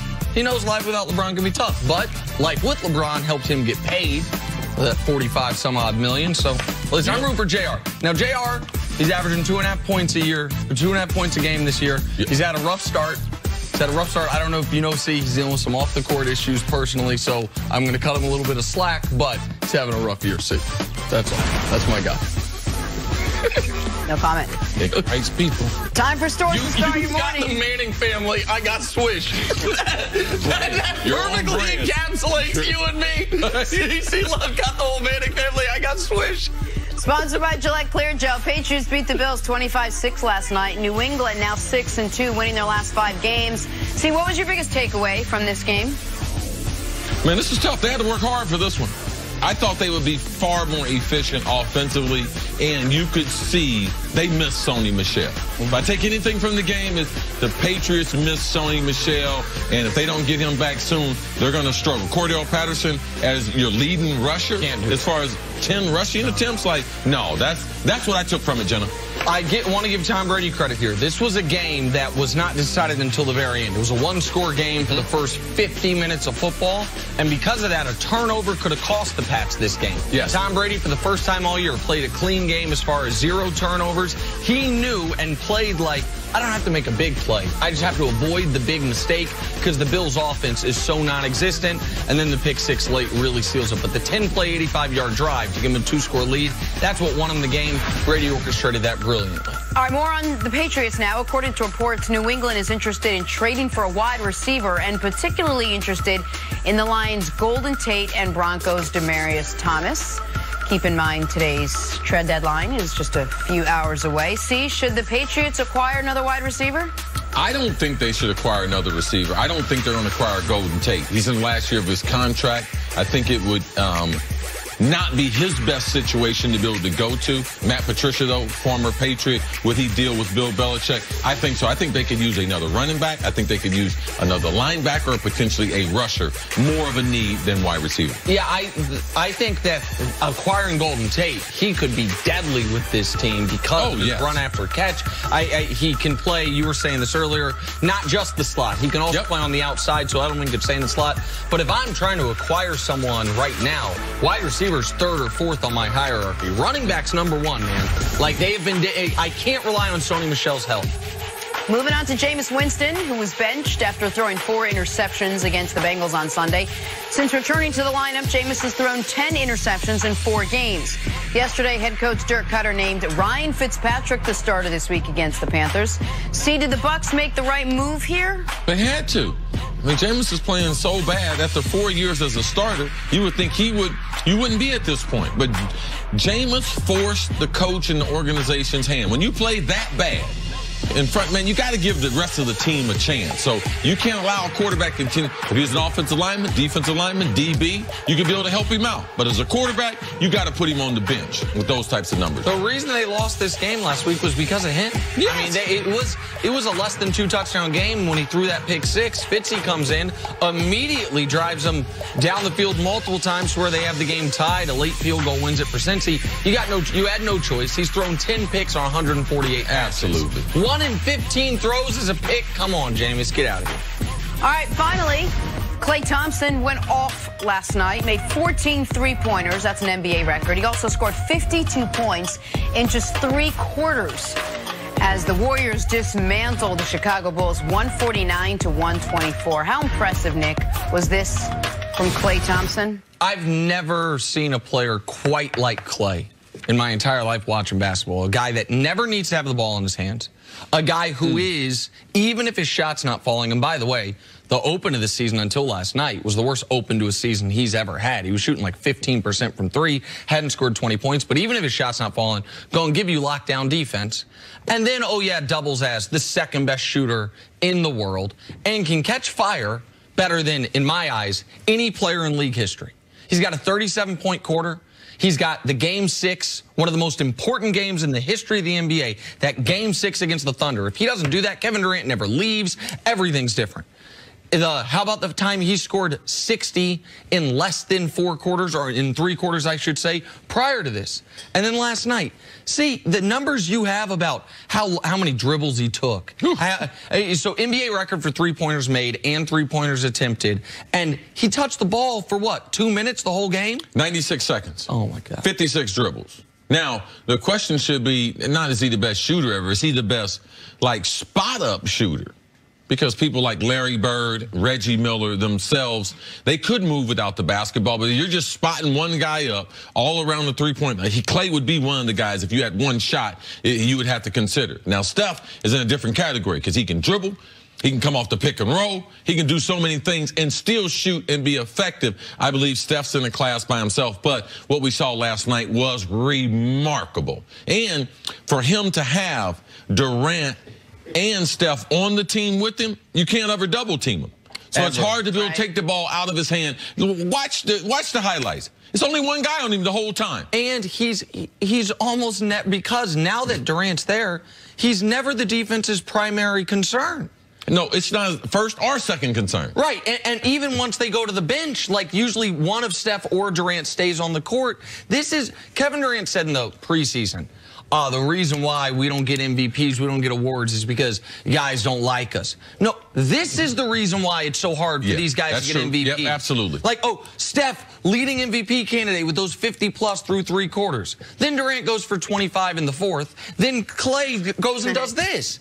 Like, the 3 most electric scoring performances of the year have been by different Warriors in the last week, in the last 96 hours. Like, I mean, and so that's why it's not hate. It's that it's hard to determine how valuable any of these guys are when they have all 3. And it's also why you have this team doing these things. And at some point this year they're going to add Boogie Cousins for nothing. Like, that's why you can understand why every team except for seemingly Daryl Morey and the Rockets is focused on next year rather than this year, because this team is a juggernaut. All right, let's talk about LeBron James and the Lakers. They were back in action last night, taking on the Minnesota Timberwolves. Here are the highlights. 4th quarter, LeBron James hits the 3. Lakers go up by 1, 97-96. Less than 2 minutes to go. LA now down 4. LeBron with a costly turnover. Unusual and unhappy.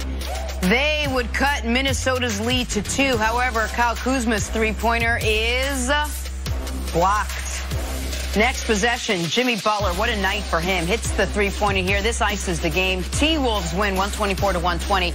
So this is the Lakers' 2nd straight loss. They're now 2-5. After the game, a very frustrated LeBron James. Well, we got to get better. We know that. We talk about patience, but we can't have reoccurrence of the same thing. I think if you doing the same things over and over and over and expecting a different result, then that's insanity. So. We have to, we have to continue. We have to get better. We can't keep having the same mistakes over and over.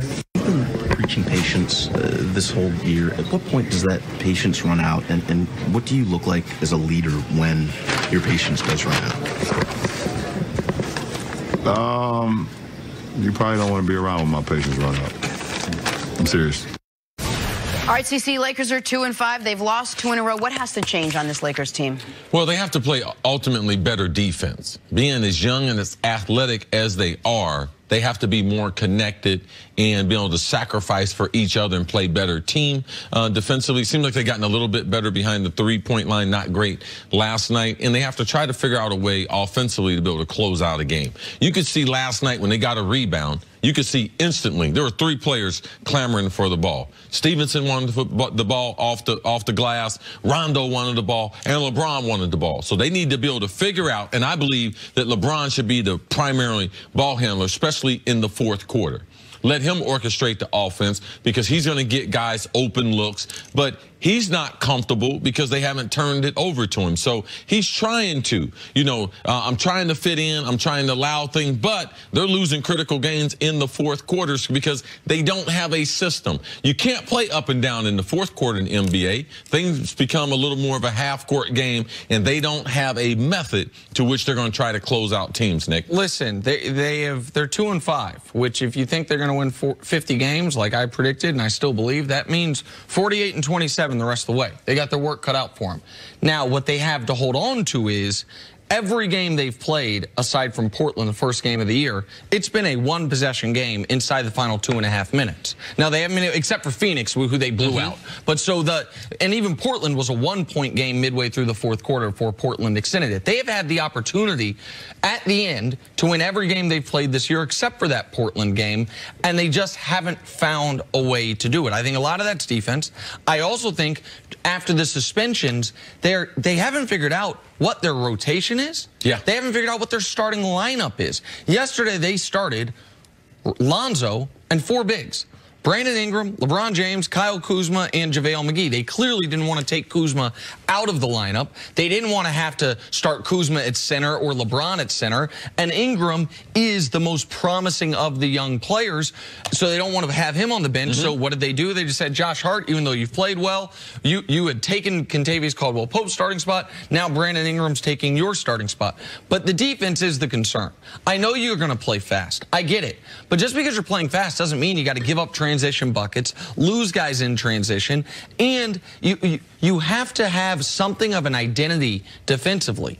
And to be a team that was going to start that many bigs but have terrible post defense, that doesn't make sense. Like, LaMarcus Aldridge gave them work in the first. They played him twice already. You saw Karl Anthony Towns kill him. They are right now ill-equipped to handle skilled bigs in the NBA. And so you're going to have that throughout the year. And so what are they going to do? Because JaVale McGee, while he can be an interesting pick-and-roll player, he obviously can block some shots. If you have a skilled big, a guy that's good footwork-wise, he's going to do a lot of damage on JaVale. If you don't have a starting 5 and you don't have a defensive identity, does that fall on LeBron James, your absolute superstar, your offseason huge acquisition, or is that a Luke Walton thing? It's a combination. Because LeBron can be a little passive, so he's allowing people to be trying to find their roles and find themselves. It's a combination between that and Luke Walton and the staff coming up with the system of how we're going to close people out. And, you have to become good at a couple of things. When you have young teams, they just let them play. You never become really, really specialists at. And I believe that's up to Luke Walton to make sure they point out the specific things that they can be really, really good at and try to close out games that way. Listen, I think the Lakers will be fine. I know they're going to have a top 5 offense because they've got LeBron. And even though it doesn't feel like he's played great this year, he's still giving you 28, 9, and 8 on average a game. The defense has to be better. It doesn't have to be great, but it has to be better. The thing that I've seen through 7 games that is concerning to me is Lonzo Ball has not improved that I've seen at all from his rookie year. His rookie year, we talked about how by rookie standards, not bad. But we expect those premier blue chip guys to take massive leaps year 1 to year 2. Brandon Ingram did. We saw Jaylen Brown did. It's going to be tough for Jason Tatum to do it because he was so good already in year 1. Right. But for guys that just show flashes as rookies, we expect them better in year 2. And right now, Lonzo doesn't seem to be fully comfortable with his role on the team. I don't know if that's a Rondo thing. I don't know if that's a LeBron thing. I don't know if that's a Lonzo thing. But he doesn't seem to know exactly what he's supposed to be doing. Yeah, I don't know what kind of shape he's in, too. He missed a lot of time in training camp, so it still takes some time for him to get his body. He put on some additional weight. He's got like 10 pounds of muscle that he added.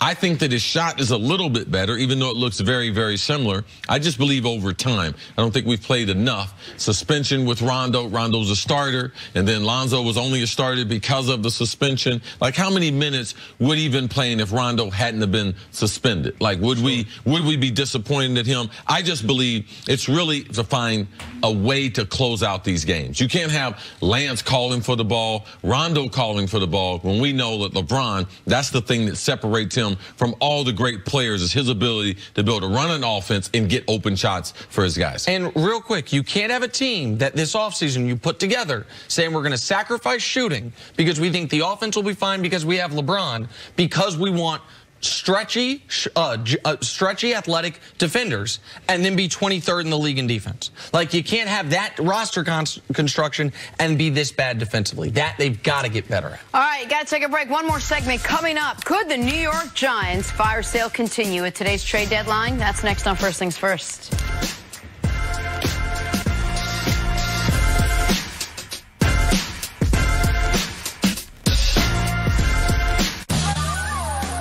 Forget about vacuuming for weeks. The new Roomba i7 Plus with clean base automatic dirt disposal empties the Roomba bin for you, so dirt is off your hands. If it's not from iRobot, it's not a Roomba. Right now, all fries at Wendy's are just $1. That's a huge deal on any size of Wendy's natural cut sea salted goodness. But a deal this good won't last long. So get your dollar fries at Wendy's before they're gone. This season, keep your stories interessante, like Dos Equis, the beer whose label inspired the greatest comeback in history. Authentic Mexican cerveza. 4.2% alcohol by volume. 1 gram protein, 0 gram fat. Yeah, tell 'em, coach. 12 fluid ounces. Dos Equis, keep it interessante. All right, I'm here to unbox the powerful new Google Pixel 3, and I'm at Verizon, the network chosen by Google. Ooh, this is it. How's the camera? Oh, it's not just a camera. This has the power of Google Lens behind it. What's that do? Well, it lets you search what you see on America's most reliable network. So, I just found out who makes those special edition sneakers and where I can find them. Dude, there's nowhere you can find these. I beg to differ. Now buy one Google Pixel 3 and get one on us. The phone you want, the unlimited plan you need, on the network you deserve. Heartburn and gas? Fight both fast. Tums Chewy Bites with Gas Relief. All-in-one relief of heartburn and gas. Tums Chewy Bites with Gas Relief. Here's a good Halloween trick. Buy a bunch of Reese's. There you go. Turn off all the lights in your house. Yeah. And then just don't answer the door. Sorry, Reese's. Conference elites go head-to-head in a showdown of Big 12 gunslingers. West Virginia, Texas, Saturday at 3:30 Eastern on Fox. Did you know that 1/3 of Americans are affected by cybercrime? Every time you're online, your private information can be stolen, sold, or exploited. That's why you need NordVPN. Online protection trusted by millions of people worldwide. Prevent hackers seeing your transaction details. Protect your family's online activity and keep your private information safe. NordVPN uses military-grade encryption that protects your information from online tracking. In just a few clicks, you can protect up to 6 devices for just $5 per month. Don't risk being hacked. Install NordVPN and protect yourself from cyber criminals, strangers, and annoying ads. With secure streaming, malware, and ad-blocking benefits. For ultimate online privacy, there's only one solution: NordVPN. Protect your family with military-grade encryption on up to 6 devices from just $5 per month at NordVPN.com/TV today. Lions on FX. Critics hail. It's exactly what Sons of Anarchy fans have been gearing up for. Authentic. A refreshing rush. Buckle up and enjoy the ride. Come on. Lions. All new tonight at 10 on FX. See it ad-free. Upgrade to FX Plus.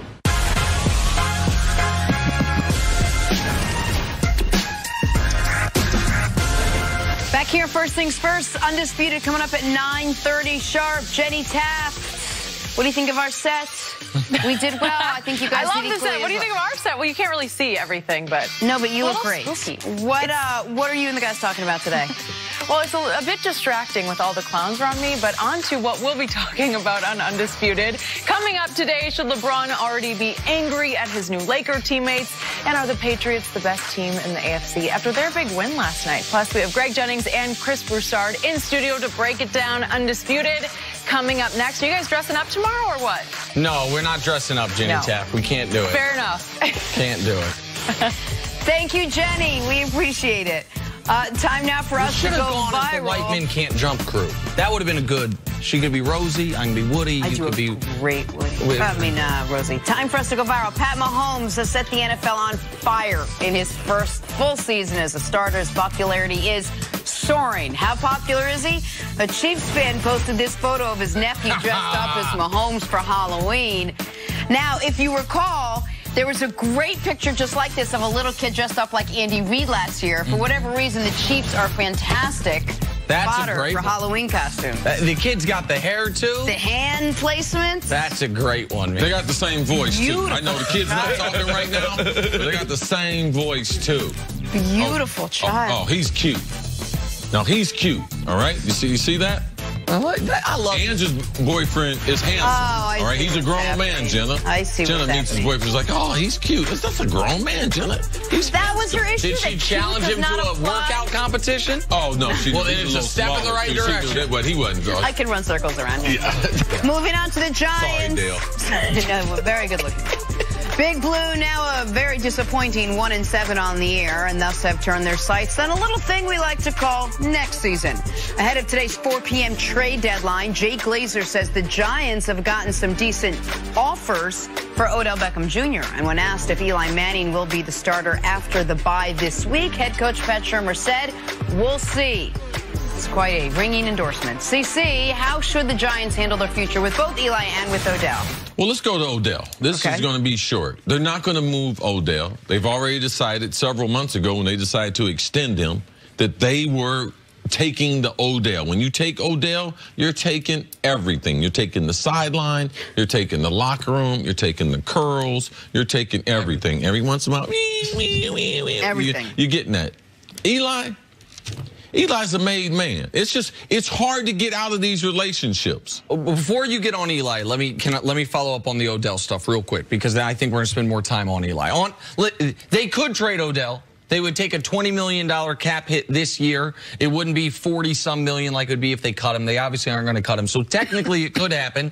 And maybe a team's called up and offered him a first-round pick or more for Odell. But it would show a total lack of continuity from a decision they made 3 months ago. How long ago they extend Odell Beckham Jr.? And it's not like he's been unproductive. Now, people can dislike the sideline stuff, which he has not improved on greatly. They can dislike that interview with Josina Anderson, which seemingly everybody did. But he's on pace for 1,500 yards. And if you're going to draft a quarterback next year, you would like him to have a true #1 wide receiver. I know you have questions about Sterling Shepard. Like Evan Ingram had some bad plays this past week. And you need Odell and Saquon. To me, those are the only two untouchable Giants right now moving forward. Now, as you were saying about Eli. As far as Eli, this season is over with. We thought that they would rebuild in 1 year. Last year, they got a top 5 pick. The Giants haven't done that much in the history of the team. Great organization, great track record. But because of they're not making the best decisions this offseason, this summer, we're right back to where we were last year. They have to realize that we're going to build around Barkley, OBJ, and how do we become a more physical football team? We are the New York Football Giants. When we've been good, our big people have been good. And they have to be able to get that spirit back. It's up to Dave Gettleman, the general manager, who we haven't heard much in a long time from. It's time for him to be able to give this message out there, how we're going to transition away from Eli Manning, because it is over with. I would keep him in the lineup until we get to 10 losses. We get to 10 losses, I'm putting someone else in there, and I'm just trying to make sure Eli doesn't get hurt. I've done as much as I can for Eli. I took the backlash last year. I got rid of the coach. I got rid of the general manager. This year, Eli, this is a sayonara. If y'all want to say goodbye to Eli, it's a sayonara. Sayonara. What is it? Sayonara. Go ahead. Don't worry. Yeah, that damn too. Okay, get him out of here. Like, it's over with. Like, I've been as nice to Eli as possible. The reason why I'm nice to him, because I like the dad, I like the mom, I love their story, got a great respect for his brother, and how Eli has carried himself as the representative of the New York Football Giants. He's never embarrassed the organization, except of late with his play. And here's the tragedy for Eli Manning, the sports tragedy. It's because he's such a New York City and New York Giant legend that he's going through this. Most guys get hooked before they're at this stage of their career. If he didn't have those 2 Super Bowls, if he didn't have the legendary Manning name, if he didn't have that amazing streak of consecutive starts, we wouldn't have to see Eli at this phase of his career because he would have gotten benched prior to it. Like, the reason a lot of players, we don't see them at their worst is because they get football taken away from them. Coaches see it before we do. Right. They get football taken away from them before they're at their worst. Some guys have elevated themselves to such a level that the coach feels like they can't. But let's not forget, Eli's brother had football taken away from him. Like, it wasn't just the injury. Post-injury, came back, said all that 2013 Broncos, highest scoring team ever, 50 touchdowns. And then the year they won the Super Bowl, he got hurt, and then they were like, no, we're going to stick with Brock Osweiler. They ended up going back to Peyton Manning, but he had the football. The Broncos didn't have the long history with him. The Colts might not have done that, but the Broncos felt comfortable doing that. Yes. So if Eli had been traded this offseason to Jacksonville, then maybe it'd be a different story, maybe a different situation, but he wasn't. And he made clear he's not waiving his no-trade clause. He's one of the only players in the NFL with one of those. He wants to remain a New York Giant. And they were so deferential to him, it's not even like there's a backup people are clamoring for. I know they drafted Kyle Lauletta. Eli's not playing anywhere else, right? No, I think Eli, this will be his last year in the NFL, would be my guess. My guess is they are going to go to Kyle Lauletta in the final month of the season, draft a quarterback, and that will be it for Eli Manning. That's my guess. Now, maybe but he doesn't seem to be enjoying himself, is the other thing. Doesn't seem to be enjoying himself each and every Sunday. He seems to be just preparing to get hit each and every Sunday. All right, let's move on. Sunday's Rams-Packers game ended with Ty Montgomery. Remember this? Taking it out of the end zone, fumbling, denying us all of a potential Aaron Rodgers comeback. Reports are Rodgers was not happy when this happened, screaming at the time for Montgomery to take the bleeping knee on the sideline after he fumbled. I think he said bleeping too. Nick, what do you make of Rodgers' frustration? It's totally justifiable. I get it. This is another instance of Aaron Rodgers being denied an opportunity for not just individual greatness, forget that, for team success, a critical team win, because something totally out of his control. And it's got to be just absolutely, I mean, I know you know how this feels, see? Watching on the sideline when you feel like if we can just get the ball back, we can win. And watching your defense can't get to the ball back. But that, at least then, it's a collective failure. This was one guy going rogue. This was one guy either not listening to his coaches or just saying, I'm going to make a great play, or just losing his mind for a minute. Now, I know he gave a quote yesterday saying he wasn't sure he was in the end zone. I don't know how that can possibly be true, but that's what he's saying. I don't think Ty Montgomery's a bad guy. I think he had a bad afternoon that culminated in an awful final play. I'd be furious if I was Aaron Rodgers as well. Team sports is very difficult because you have to rely on all these people, and you hope that their decision-making is going to be on par with your decision-making. But one bad decision, it hinders the team. His bad decision by deciding, in him answering the question of him not knowing where he was. I mean, him not being aware of time and place. Like, how can you not know? How can they not go over it? So I believe there was a miscommunication. I ain't 100% certain Green Bay told him not to come out. See, well, here's the thing, and this is the point that I was alluding to yesterday. Mike McCarthy spoke in generalities that we talked about this. Right. We as a unit. That doesn't mean someone grabbed him during the timeout. Ty. If it's in the end zone, take a knee. It's different. The comparison I gave is if Keta, who's our producer here, if he just says, hey, guys, in general, never say this on the air, and then 2 weeks later I say it on the air, that's very different than if the right segment before, Nick, make sure you don't say this, and then I go say it. Like, one is understandable, the other's unforgivable. And so if he was grabbed right beforehand, do not take it out, and he did that, that's the type of thing that has cost guys jobs.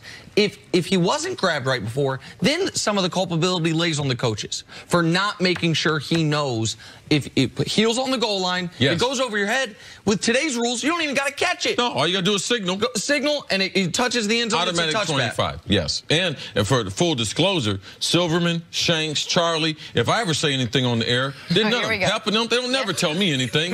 They never rehearsed anything with me.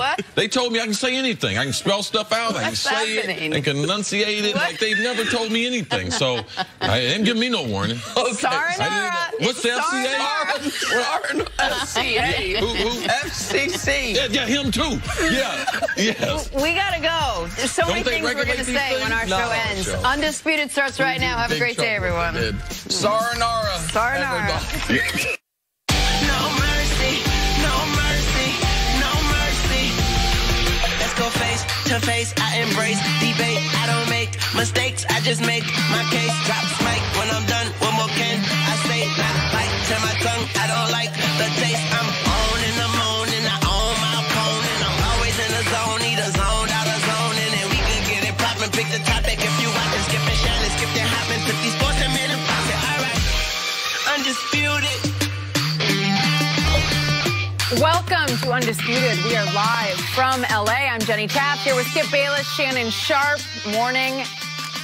Working on notes. Writing notes for the first time in your life. In your life, Steve forgot to type up enough notes to tell you what to say. You know what I'm saying, Skip? This is how I do.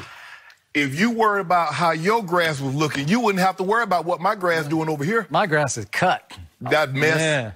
Yeah. How are you? That ain't no good grass over there. This is the good stuff over here. Oh, he's ready. You better watch out. I don't know. Got some notes, new notes. You better be ready because your man's 2-5. Oh, what happened to Hollywood Braun? I don't know. That's not what you do in Hollywood. You don't lose. Process. Oh, it's a process. See about that. Trust it. Yeah. We're going to get to that guy, but we also had chaos in Cleveland. What does that mean for Skip's guy, Baker Mayfield? And will Shannon continue to disrespect Tom Brady and the Patriots even after that win last night? But we are going to start with the Lakers. They were in Minnesota last night to play the Wolves. LeBron had a good all-around game, 29 points, 10 rebounds, 7 assists. But once again, it came down to the wire for the Lakers. LeBron made a layup with just over a minute left to cut the lead to 2.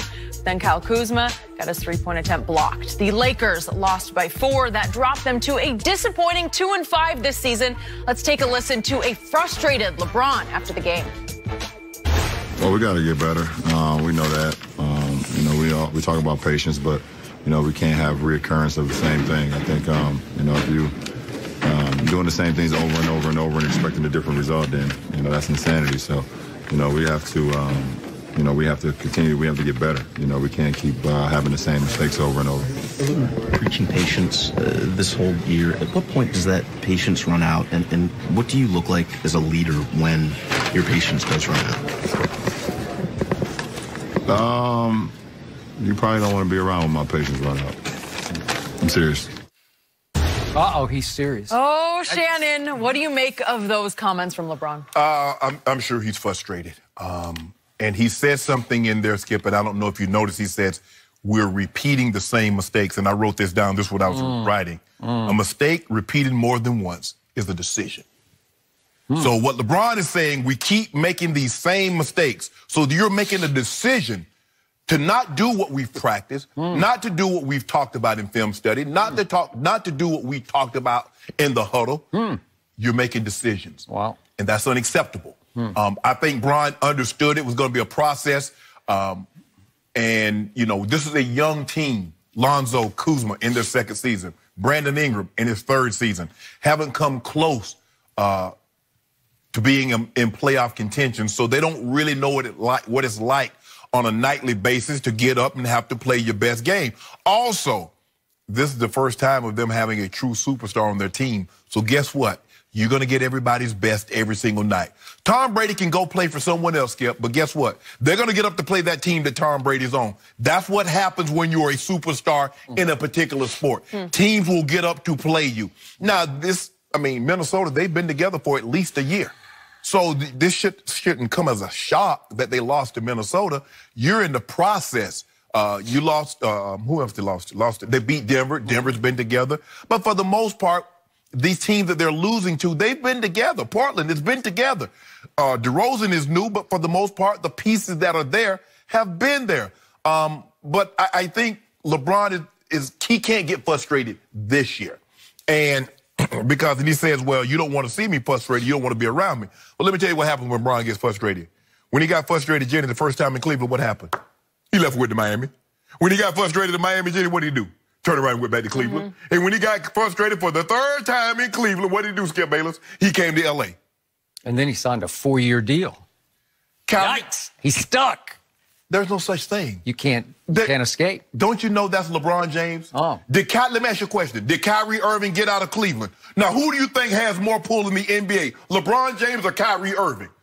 Okay, thank you. So LeBron's going to talk his way out of L.A.? Are you suggesting? All I'm saying. It's already over? The honeymoon ended this quickly? The question was, what happened when LeBron get frustrated? LeBron said, you don't want to see me frustrated. Trust me.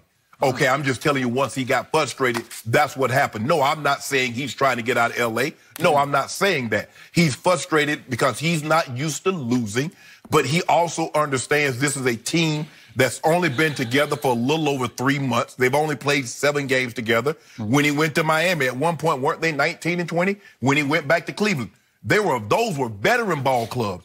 D. Wade was a proven guy. Chris Bosh was proven. Kevin Love was an all-star. Kyrie was an all-star. Where's the all-star? This is a very, very young team. So LeBron knew what he was getting into. I don't believe, let me take that back. I believe if they continue to make the same mistakes that LeBron was talking about, it's going to heighten, it's going to exacerbate, it's going to speed up that the process of him being frustrated. But I don't think he's frustrated playing with young players. He's frustrated that they keep making the same mistake, and that's going to be a problem.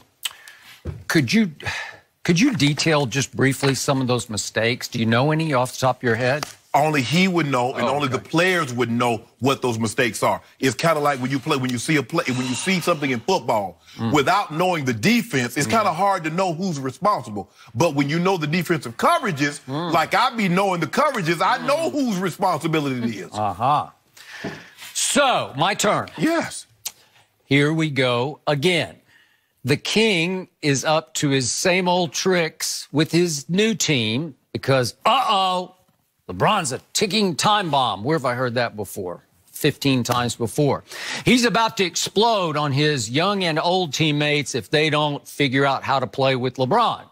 And I say, stop it already. They are 2-5. This is a blame deflection alert. They are 2-5 because there's only one player that LeBron should be blaming right now, and that is himself. And I don't think I'm nitpicking here because I'm going to quickly, since we haven't played that many games yet, I'm going to show you that the Lakers have lost 5 games they easily could have won. That's the good news here because they were in all these. Have they gotten blown out one time? No. I mean, some of the scores got a little lopsided at the end, but they weren't blown out in the fourth quarter.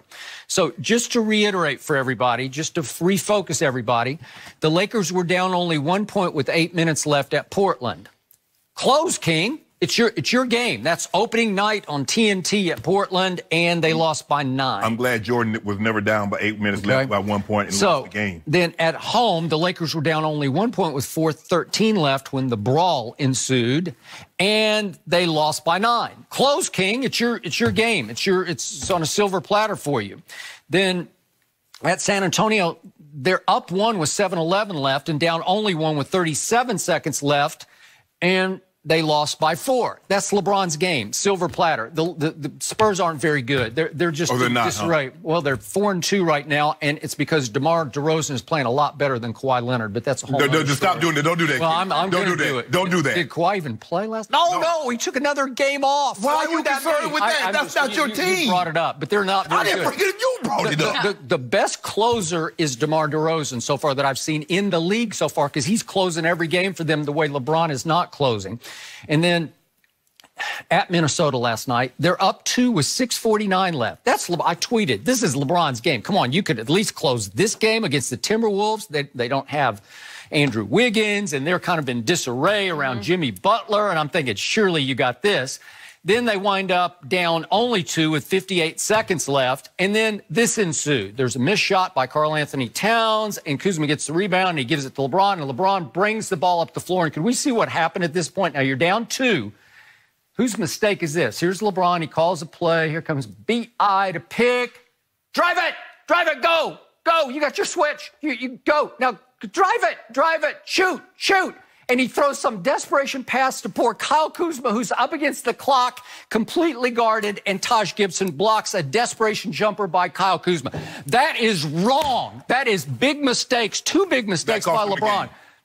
You're down 2. No, You got to make a shot. You got to get to the free throw line. Well, it's your game. You got the best player on the planet. Is he not the best player on the planet? Yeah. Help me out. Yeah. He's got a young and an old team, and you just got to make a play. You got 2 picks for you, and you couldn't make a play. You couldn't drive it or get a jump shot. So he's the first guy that couldn't beat. But I'm just saying, I'm just showing you again and again, the emperor has no clothes, as in C-L-O-S-E, as in you can't close. Those are your games. The kids and the vets put you in position to go win the game, and you've done it 5 times. They put him in position. So, sure they did. So who did that 5 times. 10? 5 times you're in position. You should have won all those games somehow, some way. But could they have lost those games also? Guess so, but if you keep telling me he's the best player on the planet, and so Michael Jordan won every game he played in. Well, he went 6-0 in the finals. But you have to play regular season games before you get to the finals. Okay, but that's 5 of these, and again, they would not have beaten Denver. I think even you would agree with this, if not for Lance Stevenson. Stop it. Oh, come on. Okay, well, wait. We got to point out again to everybody who's forgotten, with 6:55 left in the Denver game in the fourth quarter, they're down 8 at home. They're down 8. And Luke Walton pulls out LeBron James, and I'm saying, what are you doing? Why are you pulling LeBron now? And Lance takes the game over and scores 8 straight points, and when LeBron comes back in at 3:55, it's tied. Okay, then and Lance passes down up court to LeBron for a wide open But then why didn't Lance close these games? Well, I'm glad you asked me that, because you should be asking Luke Walton this, because it is driving me crazy. The microwave for this team, you remember the microwave, Vinnie Johnson? Well, the new microwave is Lance Stevenson.